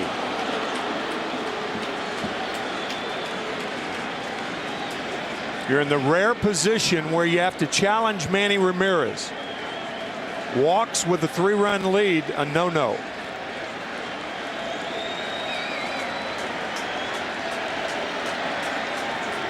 And that's exactly what happens. A walk to start the inning, and Brad Lidge rolls his eyes as he invites trouble here in the 9th inning. So does Charlie Manuel. Could not get the fastball over for a strike, and now that brings in Andre Ethier, and the Dodgers are one base runner away from having a chance.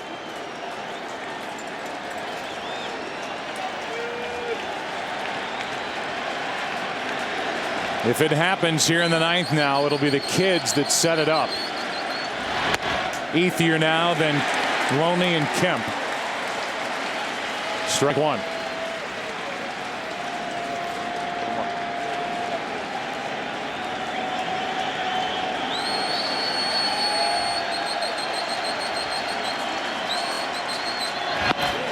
Strike 2.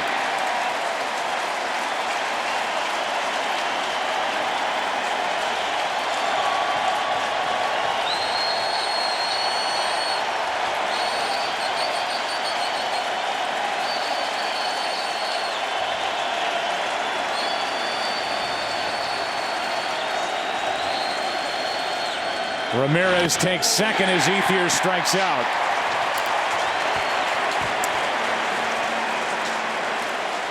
No stolen base. I'm sure defensive indifference with Ramirez on at second base.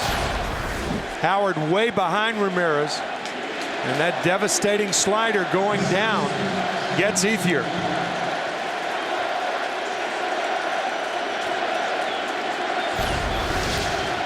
So Ramirez at second, 1 out, and James Loney, who has 2 hits tonight, 1 RBI, hit 13 home runs during the regular season, and led this team with 90 RBIs, is at the plate. Ball 1.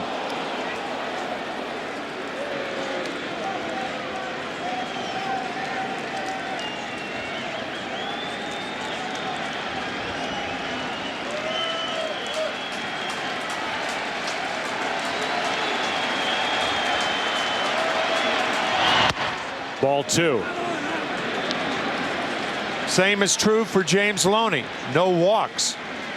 If you have to run the ball up on a tee, you do it.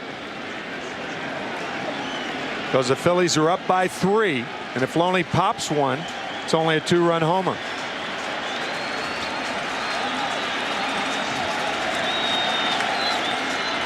Ball 3.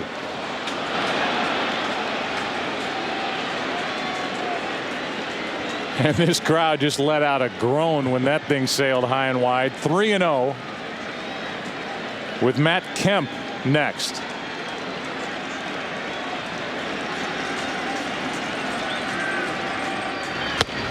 Three and 1.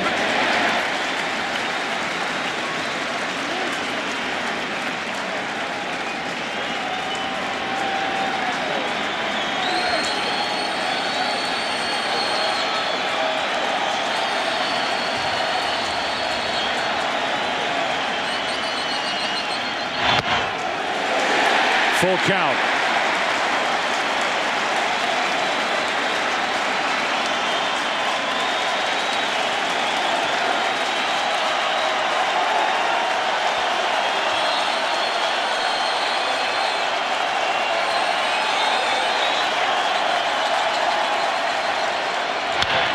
Good swing by Loney.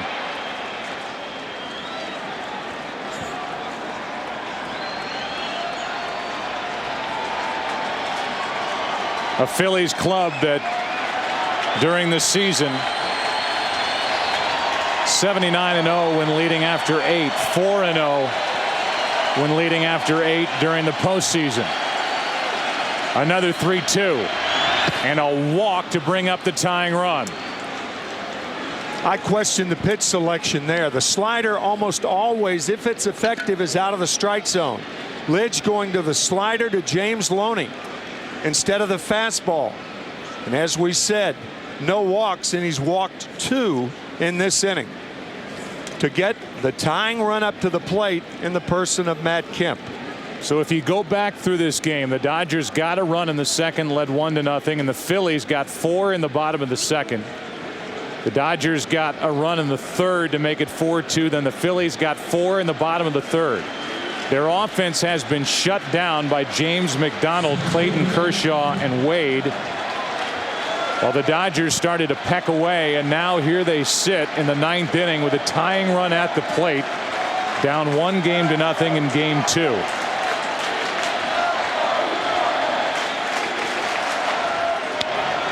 Strike 1. For Brad Lidge, the last time he blew a save, September 23rd, 2007, for Houston against St. Louis. Now has 47 consecutive saves, including the postseason.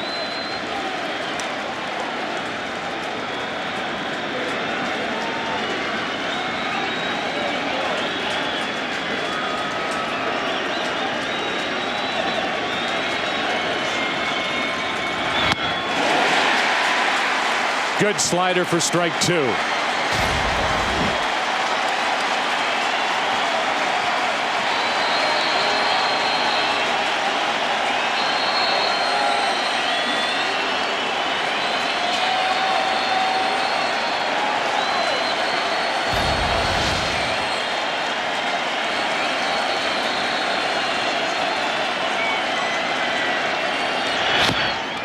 Blocked by Ruiz.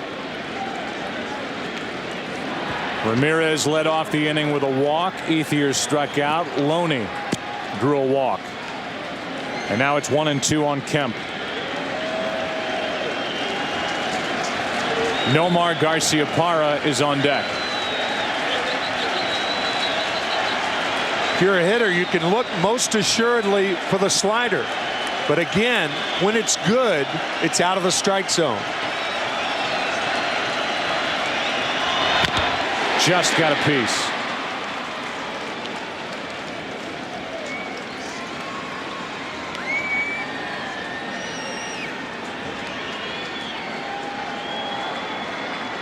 For Lidge, just 13 pitches in last night's save. When he went through Kemp, who's at the plate now, Blake, and then DeWitt in a one-run game.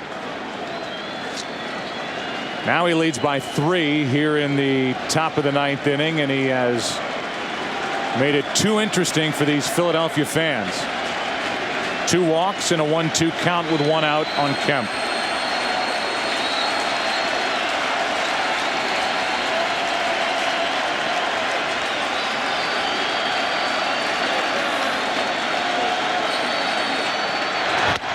Two out.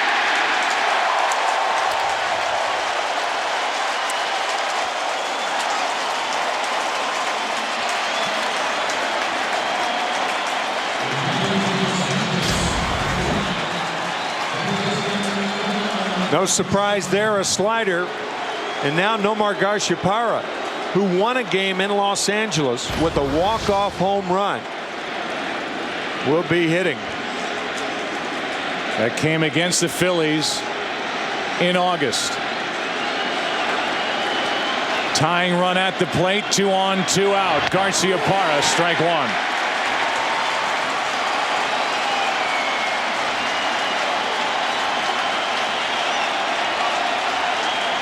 Seven career postseason home runs for Nomar.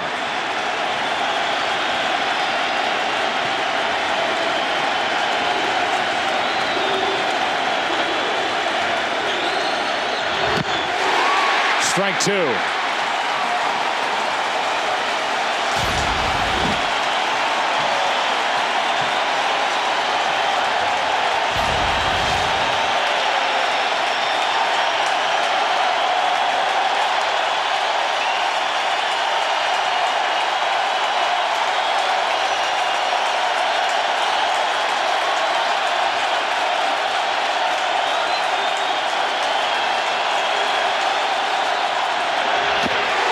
Game over.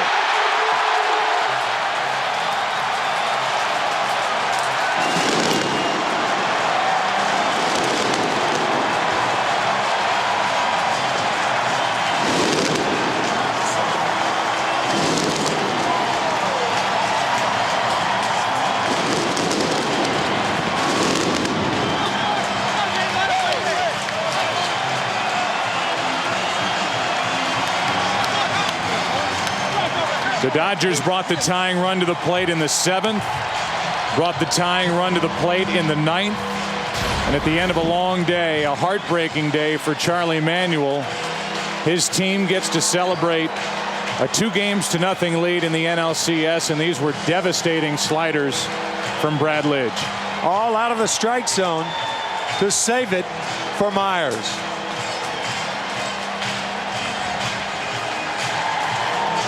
Lidge gets the save. He's 2 for 2 in this series, as are the Phillies. Let's go down to the field and Chris Myers. All right, with Shane Victorino, littlest guy at a ballpark, maybe the biggest play. You were literally up against it. 2 on, 2 out. Blake drives it deep on the 7th. Did you think you had it all the way? You know what? I know he hit it well, but I felt like, tonight was one of those nights where sometimes you feel like the ball's going to stay in. He hit it well. I just told myself, try to get back, and I got closest to the wall, but I could kind of feel that it was approaching, and I told myself, just try to make the catch. All right, you also drove in half of the runs tonight for the Phils. What should America know about this Phillies team if we haven't been watching closely?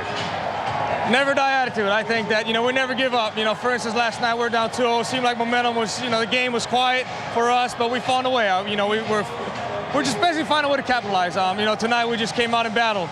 Making Hawaii proud, your home state, and congrats on the engagement. The wedding's next November. Next November, yes. All right, see you in L.A. All right, thank you. Right. Shane Victorino. Kenny? We're here with Brad Lidge. Brad, the tying run came to the plate with 1 out in the 9th. What was going through your mind? Why did I walk 2 guys? obviously that's a great hitting team, and really what was going through my mind is the same thing that's been going through my mind all year in those situations. Rear back and throw your best stuff, and you're going to be fine. Charlie Manuel, your manager, lost his mom today. How much were you guys talking about that, thinking about it? Well, we were pretty shocked to hear it, and we were very sorry to hear it. We really wanted to win today. I mean, for Charlie, obviously he's been so. For me, in my 1 year here, he's been incredible, and we're playing for Charlie, and he's a very inspirational guy, and we really wanted to win it today for him. But like I said, we're very sorry that happened. Last question: should Brett Myers back cleanup in Game 3? No, no. But if he keeps doing what he's doing, I'm going to change my mind. Brad, thank you. Joe, back to you. All right, Kenny, thanks. Very thoughtful answers from both Shane Victorino and Brad Lidge. And our Chevrolet player of the game is Brett Myers for his work with the bat. His performance was everything Philly fans were wishing for and then some. Go to worldseries.com/Chevy to score a virtual game ticket for your chance at a VIP trip to next summer's MLB All-Star Game in St. Louis. He had 3 hits. He had 3 RBIs. He scored 2 runs. What a night for Brett Myers. Oh, by the way, he pitched 5 innings and got the win. Phillies are up 2-0. So the Phillies took care of business at home, and now out we go to the West Coast. We'll get on a plane, but right now, through the wonders of television, we send it to Jeannie Zelasco. She's out there as we speak in the Fox Network Center. Come on down, guys. We're waiting for you. Sunday, we are headed to Los Angeles for Game 3 of the National League Championship Series. The Phillies will look to take a commanding 3-0 lead in the series, but they couldn't manage one win at Blue Heaven in L.A. this season, maybe opening the door for the Dodgers to get back into this series. Coverage of Game 3 begins Sunday after the OT in high definition only on Fox, as we are indeed inside the Fox Network Center. Kevin Kennedy, Mark Grace, I'm Jeannie Zelasco. We knew the Phillies lineup could hit, throughout, especially the top part of the order, but didn't expect the pop from the bottom of the order. I mean, the very bottom of the order. Yeah, I thought Billingsley didn't have good. First of all, I didn't like the sequencing that he had, and the command wasn't there. And that's why he got knocked out of the game. By sequencing, is that a scouting situation? Yeah, I think it is. I mean, Ruiz was just jumping on the fastball and threw him a cookie with the 2 strikes right there to get that double when Dobbs got the walk. That started the scoring. Well, against Myers, I mean, he had Myers' little cutter, whatever. Myers was just, you can't predict that. But I thought earlier the sequencing really affected Billingsley today. I'm sorry, but if you're Billingsley, you've got to put Myers away. This is right. You got yourself in that situation. You've got to put him away. You're too good a pitcher to let the opposing lousy hitting How pitcher do you put beat you. this hot bat away? Well, there's no way that Brett Myers should be able to beat you. Not once, but twice he beat you. So Chad Billingsley, he's going to lose sleep over this one tonight. Jeannie, the first pitch strike is fine, but, the guy's just in there trying to battle. You got to make a little bit better pitch and just throw it down the middle on the 8 and 9 hitters. And on Victorino, when I'm talking about sequencing, Victorino got a couple of fastballs, and, he looks fastball the whole time. All right, we found a way to stop Mr. Myers. We sent our own Mr. Myers after him. It's Myers on Myers from Philadelphia. Thanks a lot, Jeannie. With Brett Myers, you actually came up limping. First, congratulations on the win. You okay? Yeah, I'm all right. Just a little around the second, twisted my ankle a little bit, maybe a mild strain, but, I'll be fine. You're not used to running those bases. What a hitting night. 3 hits. You even look shocked out there. Yeah, it's one of those things. I get 4 hits all in the season and come out and get 3 tonight. I mean, it's crazy. I mean, I'd much rather went out there and went 7 shutout innings than getting 3 hits, but, it worked out for us. You had a sense of humor bringing the bat to the news conference the other day, so maybe you saw something. No, actually, I was just trying to be funny in there, but going in there, and because that's the only thing that they asked me about the last time when I faced CeCe, and I'm sure that's all I'm going to get this time, too. So, so I guess it's one of those things, Well, your pitching was good enough tonight, and this team being 2-0, you did what you had to do. Now you go back to Los Angeles. So how comfortable are you guys? We're not comfortable until we're finished with this whole thing. I mean, we're going to keep fighting. It's no time to get comfortable right now. We got to go out and keep working hard and, keep putting runs on the board and keep pitching. All right, great. Congratulations. Thank you. Brett Myers, no Appreciate relation, by the way, yeah, right? No, okay. I don't think so. No, not yet. Not that I know of. Anyway, Jeannie, back to you. You guys Chris work Myers. on that. We'll work on this.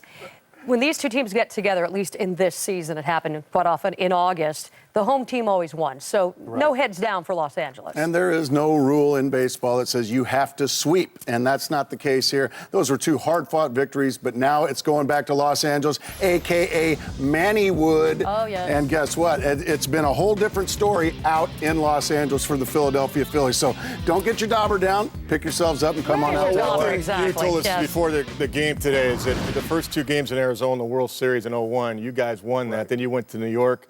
You lost 3 straight. It went back to your ballpark in Arizona. So that's the thing about a 7-game series, why I like it. The Dodgers still have 2 more, games to lose. Not that you want to lose those. And I think Kuroda's the right guy for them Sunday. He pitches great at Dodger Stadium. All right, well, this week the NFL on Fox returns with a doubleheader, beginning with the Bears taking on the Falcons, or the Panthers Bucks, or other regional action. Then the Cowboys battle the Cardinals, or the Packers Seahawks, Eagles Niners. Coverage begins with America's #1 NFL pregame show, Fox NFL Sunday, noon Eastern, 9 a.m. Pacific, and high definition only on Fox. Check out your local listings for the game and start timing your area. We will see you Sunday for Game 3 from L.A. And are you smarter than a 5th grader? No. That's coming up next, except on the West Coast. Good for you. Promotional consideration paid for by